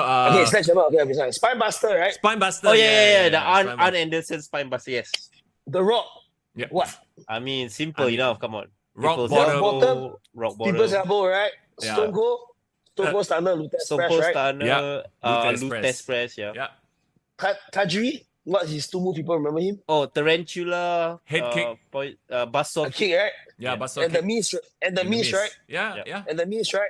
Yeah. Okay, you watch Tajiri in ECW. He was moving like a crazy guy. Let me send you the Twitter link. He is mad. He is another level. He's damn lucha. Like really, his work rate is crazy. Right. But when he went to WWE, right? Kept it simple. He can wrestle like this, right? Now he's 52, right? Yeah. He's still wrestling the same style, slower, but he's still making money. He's still making money, right? Yeah. But what do people want to see him do? It's just his kick and his speed, right? Exactly. Nobody else cares. Nobody else cares about whatever the hell he does inside the match, right? Yeah. So Yeah. it's about longevity, right? Yeah. It's about longevity, right? Yeah. So you just think about it. Like everyone is like, I want to do this, I want to do this. So what? Nobody gives a shit about what you do inside the match. They care about the end. Yeah. So Traxxas told me, this is what Traxxas told me, Dante told me. So, funny thing, last time Traxxas finishes the power bomb, right? It's like spectacular, everybody boom, right? Boom, right? Yeah. Okay, my finisher is like shower shot stuff like this, right? Yeah. But do you know what's Dante's finisher right now? He used to do like the clip, like the Angel Yeah. Garza's move. No, No, that was not doing now. Is it You the- see, you're not following Dante Chen. Oh my god. Oh no. No, is it the chop? Yes, Yeah. the double Yes, chop. the chop. The Doing the double double chop. chop. Yeah. It's just a double chop, Yeah, It's just yeah. a double chop, right? Yeah. Okay, he told me this story. He was a little bit upset. Like, say, I want to do other stuff. Uh. Shawn Michaels told him. Shawn Michaels, wow. Shawn Michaels talked to him. Sir, just do whatever the fans want. Shawn Michaels, what people know about him. The tune up the band. Boom, Yeah. boom, Twitchy boom, music. boom, super kick. Bam, full stop. Up, highest peak reaction. Okay? So, my finisher right now. Yeah, uppercut. Boom. If you watch my Valor match when I hit the uppercut on Carlo, 1, 2, 3, the whole crowd erupted. So when you get that reaction, Yeah, exactly. Yeah. Exactly. You know what's crazy? All three of us are aligned. Like, I mean, Mr. Young for the longest time has been saying, his style. He no 1,000 flips, just all psychology, right, Mr. Young? Yeah. I know I mean, that. psychology. Psychology, and also one more thing. So Traxxas was telling me we were talking over, Yeah. I was after a few drinks, I was talking to him, emotional here and there. Traxxas say, "Hey, Andrew, do you realize we are like Street Fighter characters? His finisher is a Hadouken, and I'm a Ryu and Ken." Yeah. Wow. Street Fighter characters. Oh. That's The- amazing. That's Yeah, amazing. the Right, trademark, the right, memorable yeah. move, the building up of the anticipation to that move, to the pop, as opposed to Yes. a million and one spam Yes. moves. Yeah. Yes, Yeah. yes. So you need to know how to protect your character. Like Yeah. you need to protect your I character. agree. One thing that I really don't like is like, like some people they don't understand. Like every like a lot of matches, they like this form exchange. Mr. Like, Yadon laugh. please, logically, okay. If Trickster, let's say I'm wrestling Trickster, Yeah. he does a form exchange to me, that he make me look weak. Yeah, of like, course. it makes no sense What for the you to fuck? stand there and take it. Yeah. He take me, hit me, I give him one hit, he fly. Yeah. I'm more meaningful, right? Exactly. It's not about bearing talent, it's about psychology. Yeah. Yes. It's You logic, don't- bro. Don't do the sport just because you want to do the sport to look cool. Yes. You know what I mean? And My- I feel a lot of things, a lot of wrestlers right now, they're just going, they're doing motions over emotions. Mm. You know what makes WWE Emotions special? over It's the emotions. It's the emotions, Yep. the feeling, the face, the intensity, the Yep. cheers. So that's how you can connect with the fans. That's what I feel. Honestly, I love 100%. that line. It's not just motions over emotion. Emotion is the thing that sells it. I can tell this to everyone. I mean, I really don't care. I tell this to my students. Yeah. Some listen, some don't listen. But those listen, they're doing very well. But Yeah. everybody just wants to like do the thing. You got to make wrestling look real. Yeah. Yeah. Yeah. You know, I- you know it's predetermined, but you got to make it look real, especially like the stripes and every single thing. One thing I hate is that when people hit the stripes, I just don't like it when they it's very soft again. I just don't like it when they're hitting very, very soft because it look real, because especially when you fight outside, you Yep. gotta make it look as legit as possible, hard and Yes. everything. Yeah. Yeah. So the fans can really feel it.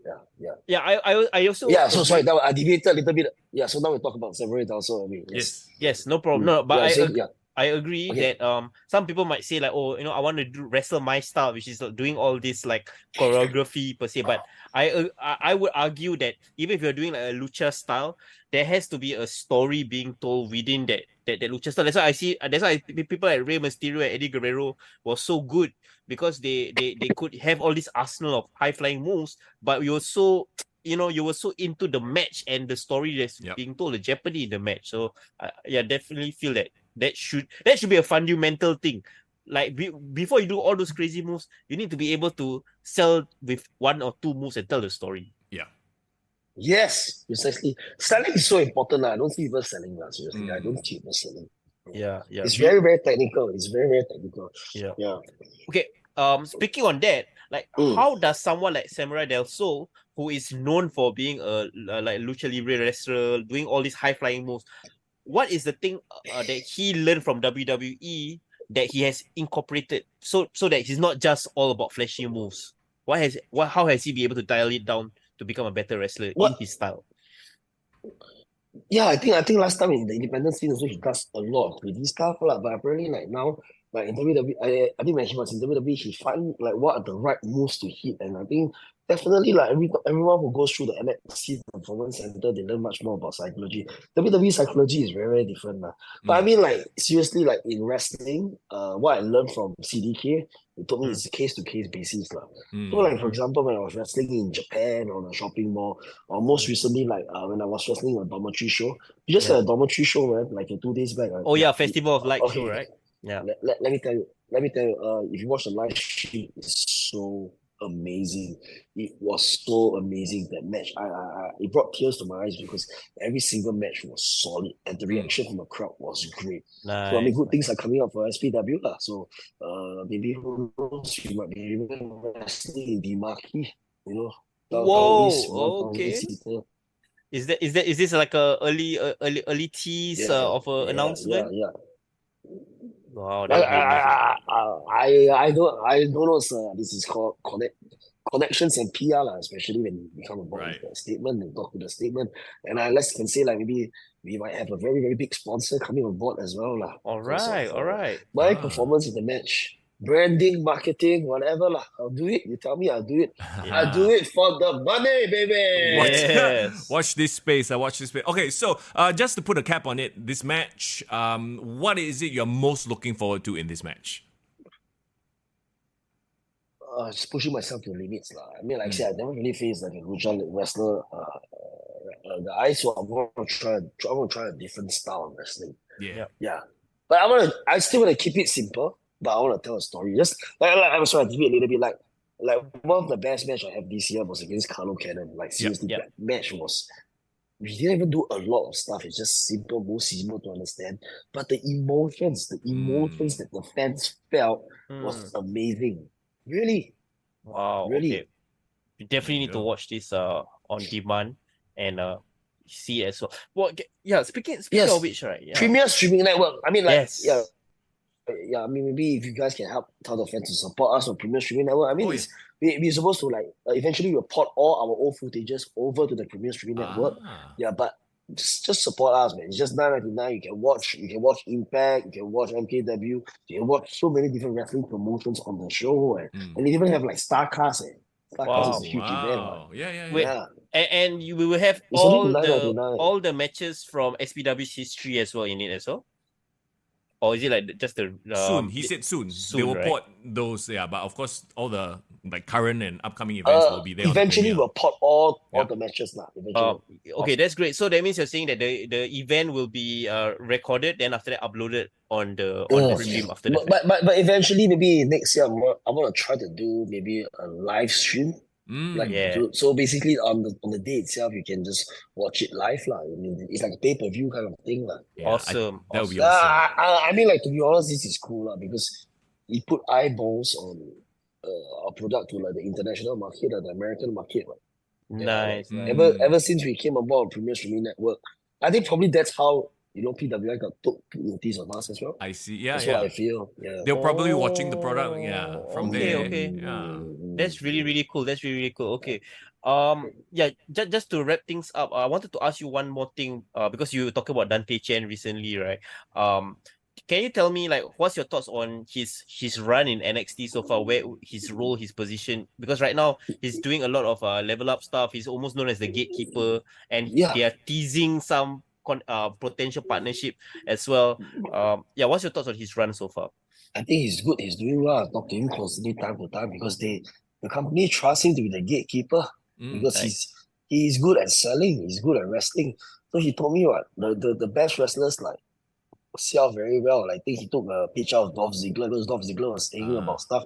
Previously, it didn't sell so well. He took a lot of bookings, but when he sells well, everybody wants to work with him. And it's about working. And the thing about the advantage, like I say in wrestling, just listen to your coaches. Always ask for feedback. I just can't stand like wrestlers. They're just very contented watching their own matches and thinking like, wow, I'm cool, I'm good. Every single time when I look at a match, I say, hey, damn it, man, I don't feel happy when I watch the match. No, seriously, like, hey, Right. I fuck up a spot. I don't like this shit, man. I'm fucking pissed with myself. I'll go backstage. I'll get very, very angry, because I want to critique myself to get better. Yes. Yeah. I'm always out there asking people for advice. I can ask from a fan.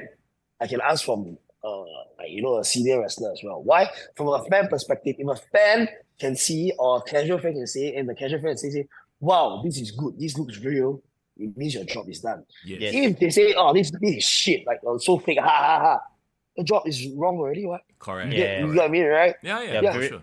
But the thing is, a lot of wrestlers, they just want to live in their own comfort zone, their own zone. They think that they are good. This is very good. This is the right thing to do. And I see some matches. There's not even psychology. The thing is psychology. Yeah. Like I do my match structure. There's a psychology. Okay, they don't say compare to WWE. Okay, NXT there's a structure when they do the match psychology. Okay. WWE, why no psychology? Traxxas was telling me, I was asking Traxxas was doing like skull session with all the other wrestlers. Yeah. Because they are already stars. Yeah. They are really established. So they can do whatever they want, but people will still love them. But at the end, even though there's always like a basic structure to do a match, but that structure is almost a little bit different. But people want to see them so they can do whatever they want.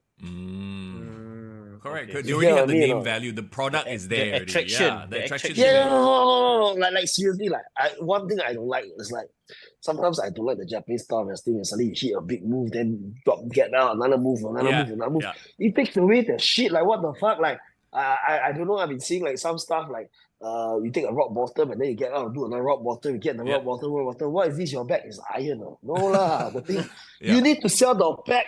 You need to Correct. sell the back from the first start of the Mm. match to the end of the match, right? Like Yeah. seriously, right?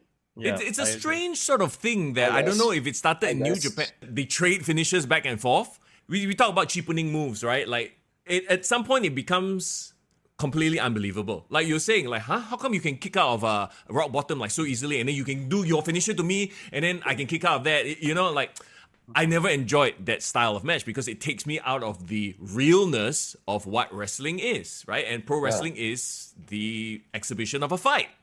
Yeah, it's real. No, pro wrestling should be real and gritty. Yes. Real Yes. and gritty.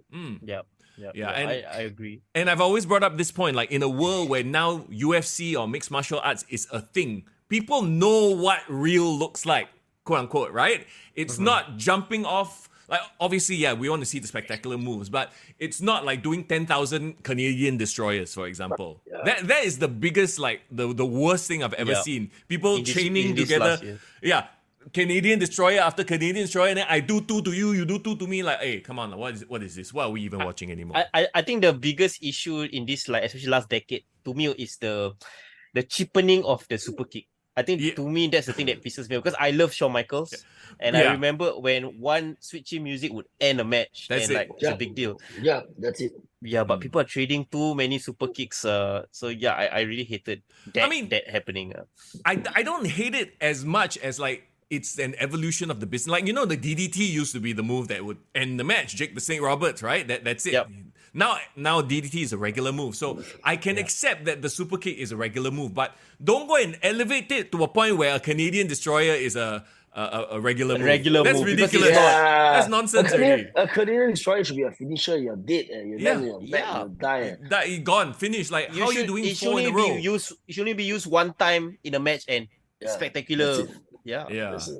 Agree. There you go. Anyway, rant aside, we can't wait. We can't wait to catch the event. Of course, if you haven't, are there still tickets available? By the way, for those who are Yeah, watching. very few few? tickets. Very few tickets. Yeah. There you go. It's This really- I Friday think night. it's 90% sold already. But okay, Ah. I just want to let the fans know that I've yet to launch this yet, but I'm going to launch it soon. So there's a special meet and greet lah, because every year I'll do it for the anniversary. So I think it's Nice. like 1 hour before, 1.5 hours before the event. Oh, So okay. limited to the first 20 fans. So basically, they get a chance to like have a 5-minute session with like Samurai Delso. There's 2 meet and greets, like one with Samurai Delso and one with Yuki Kamifuku. So inside that, they will get a free Polaroid picture and a signed autograph card, and then they can talk to them, interact them with for 5 minutes, and you can give them to sign whatever stuff they want to sign. Nice, Awesome. nice. Okay. Yeah, so the price range is about 190, but I think it's worth it because the thing is you're paying time to personally sit down and talk to the wrestler, face to face. Yeah. I think that's worthwhile for sure. Yeah, check out SPW Wrestling on Instagram and all their social media. Of course, you will release the information there, lah, I assume. Yeah, definitely. Yeah. Okay, Alright, there you go. I mean, we'll definitely promote it as well on our Discord. Yeah, Mr. Yes. Viva la Lucha is this Friday, Viva Fuchao la Building. Lucha. Get your tickets if you haven't already. Samurai Del Sol, huge debut, actually, his first time in Singapore also. Yeah, man. Yeah, I will definitely do my best now to cement my legacy and to test myself whether I'm good enough for the greatest luchador of all time. That's what he calls himself, the GLOAT. The GLOAT. Greatest Greatest lucha of all Lucha. time. Oh, nice, I like it. Okay, that's what I love it. Statement, Andrew, thank you so much for spending your Sunday morning with us. We really, really appreciate your time. As always, good to chat with you. Thank you so much, guys. Really, thanks for this opportunity, man. It's been a while since we chat, and I just wanted to share and preview about Viva la Lucha.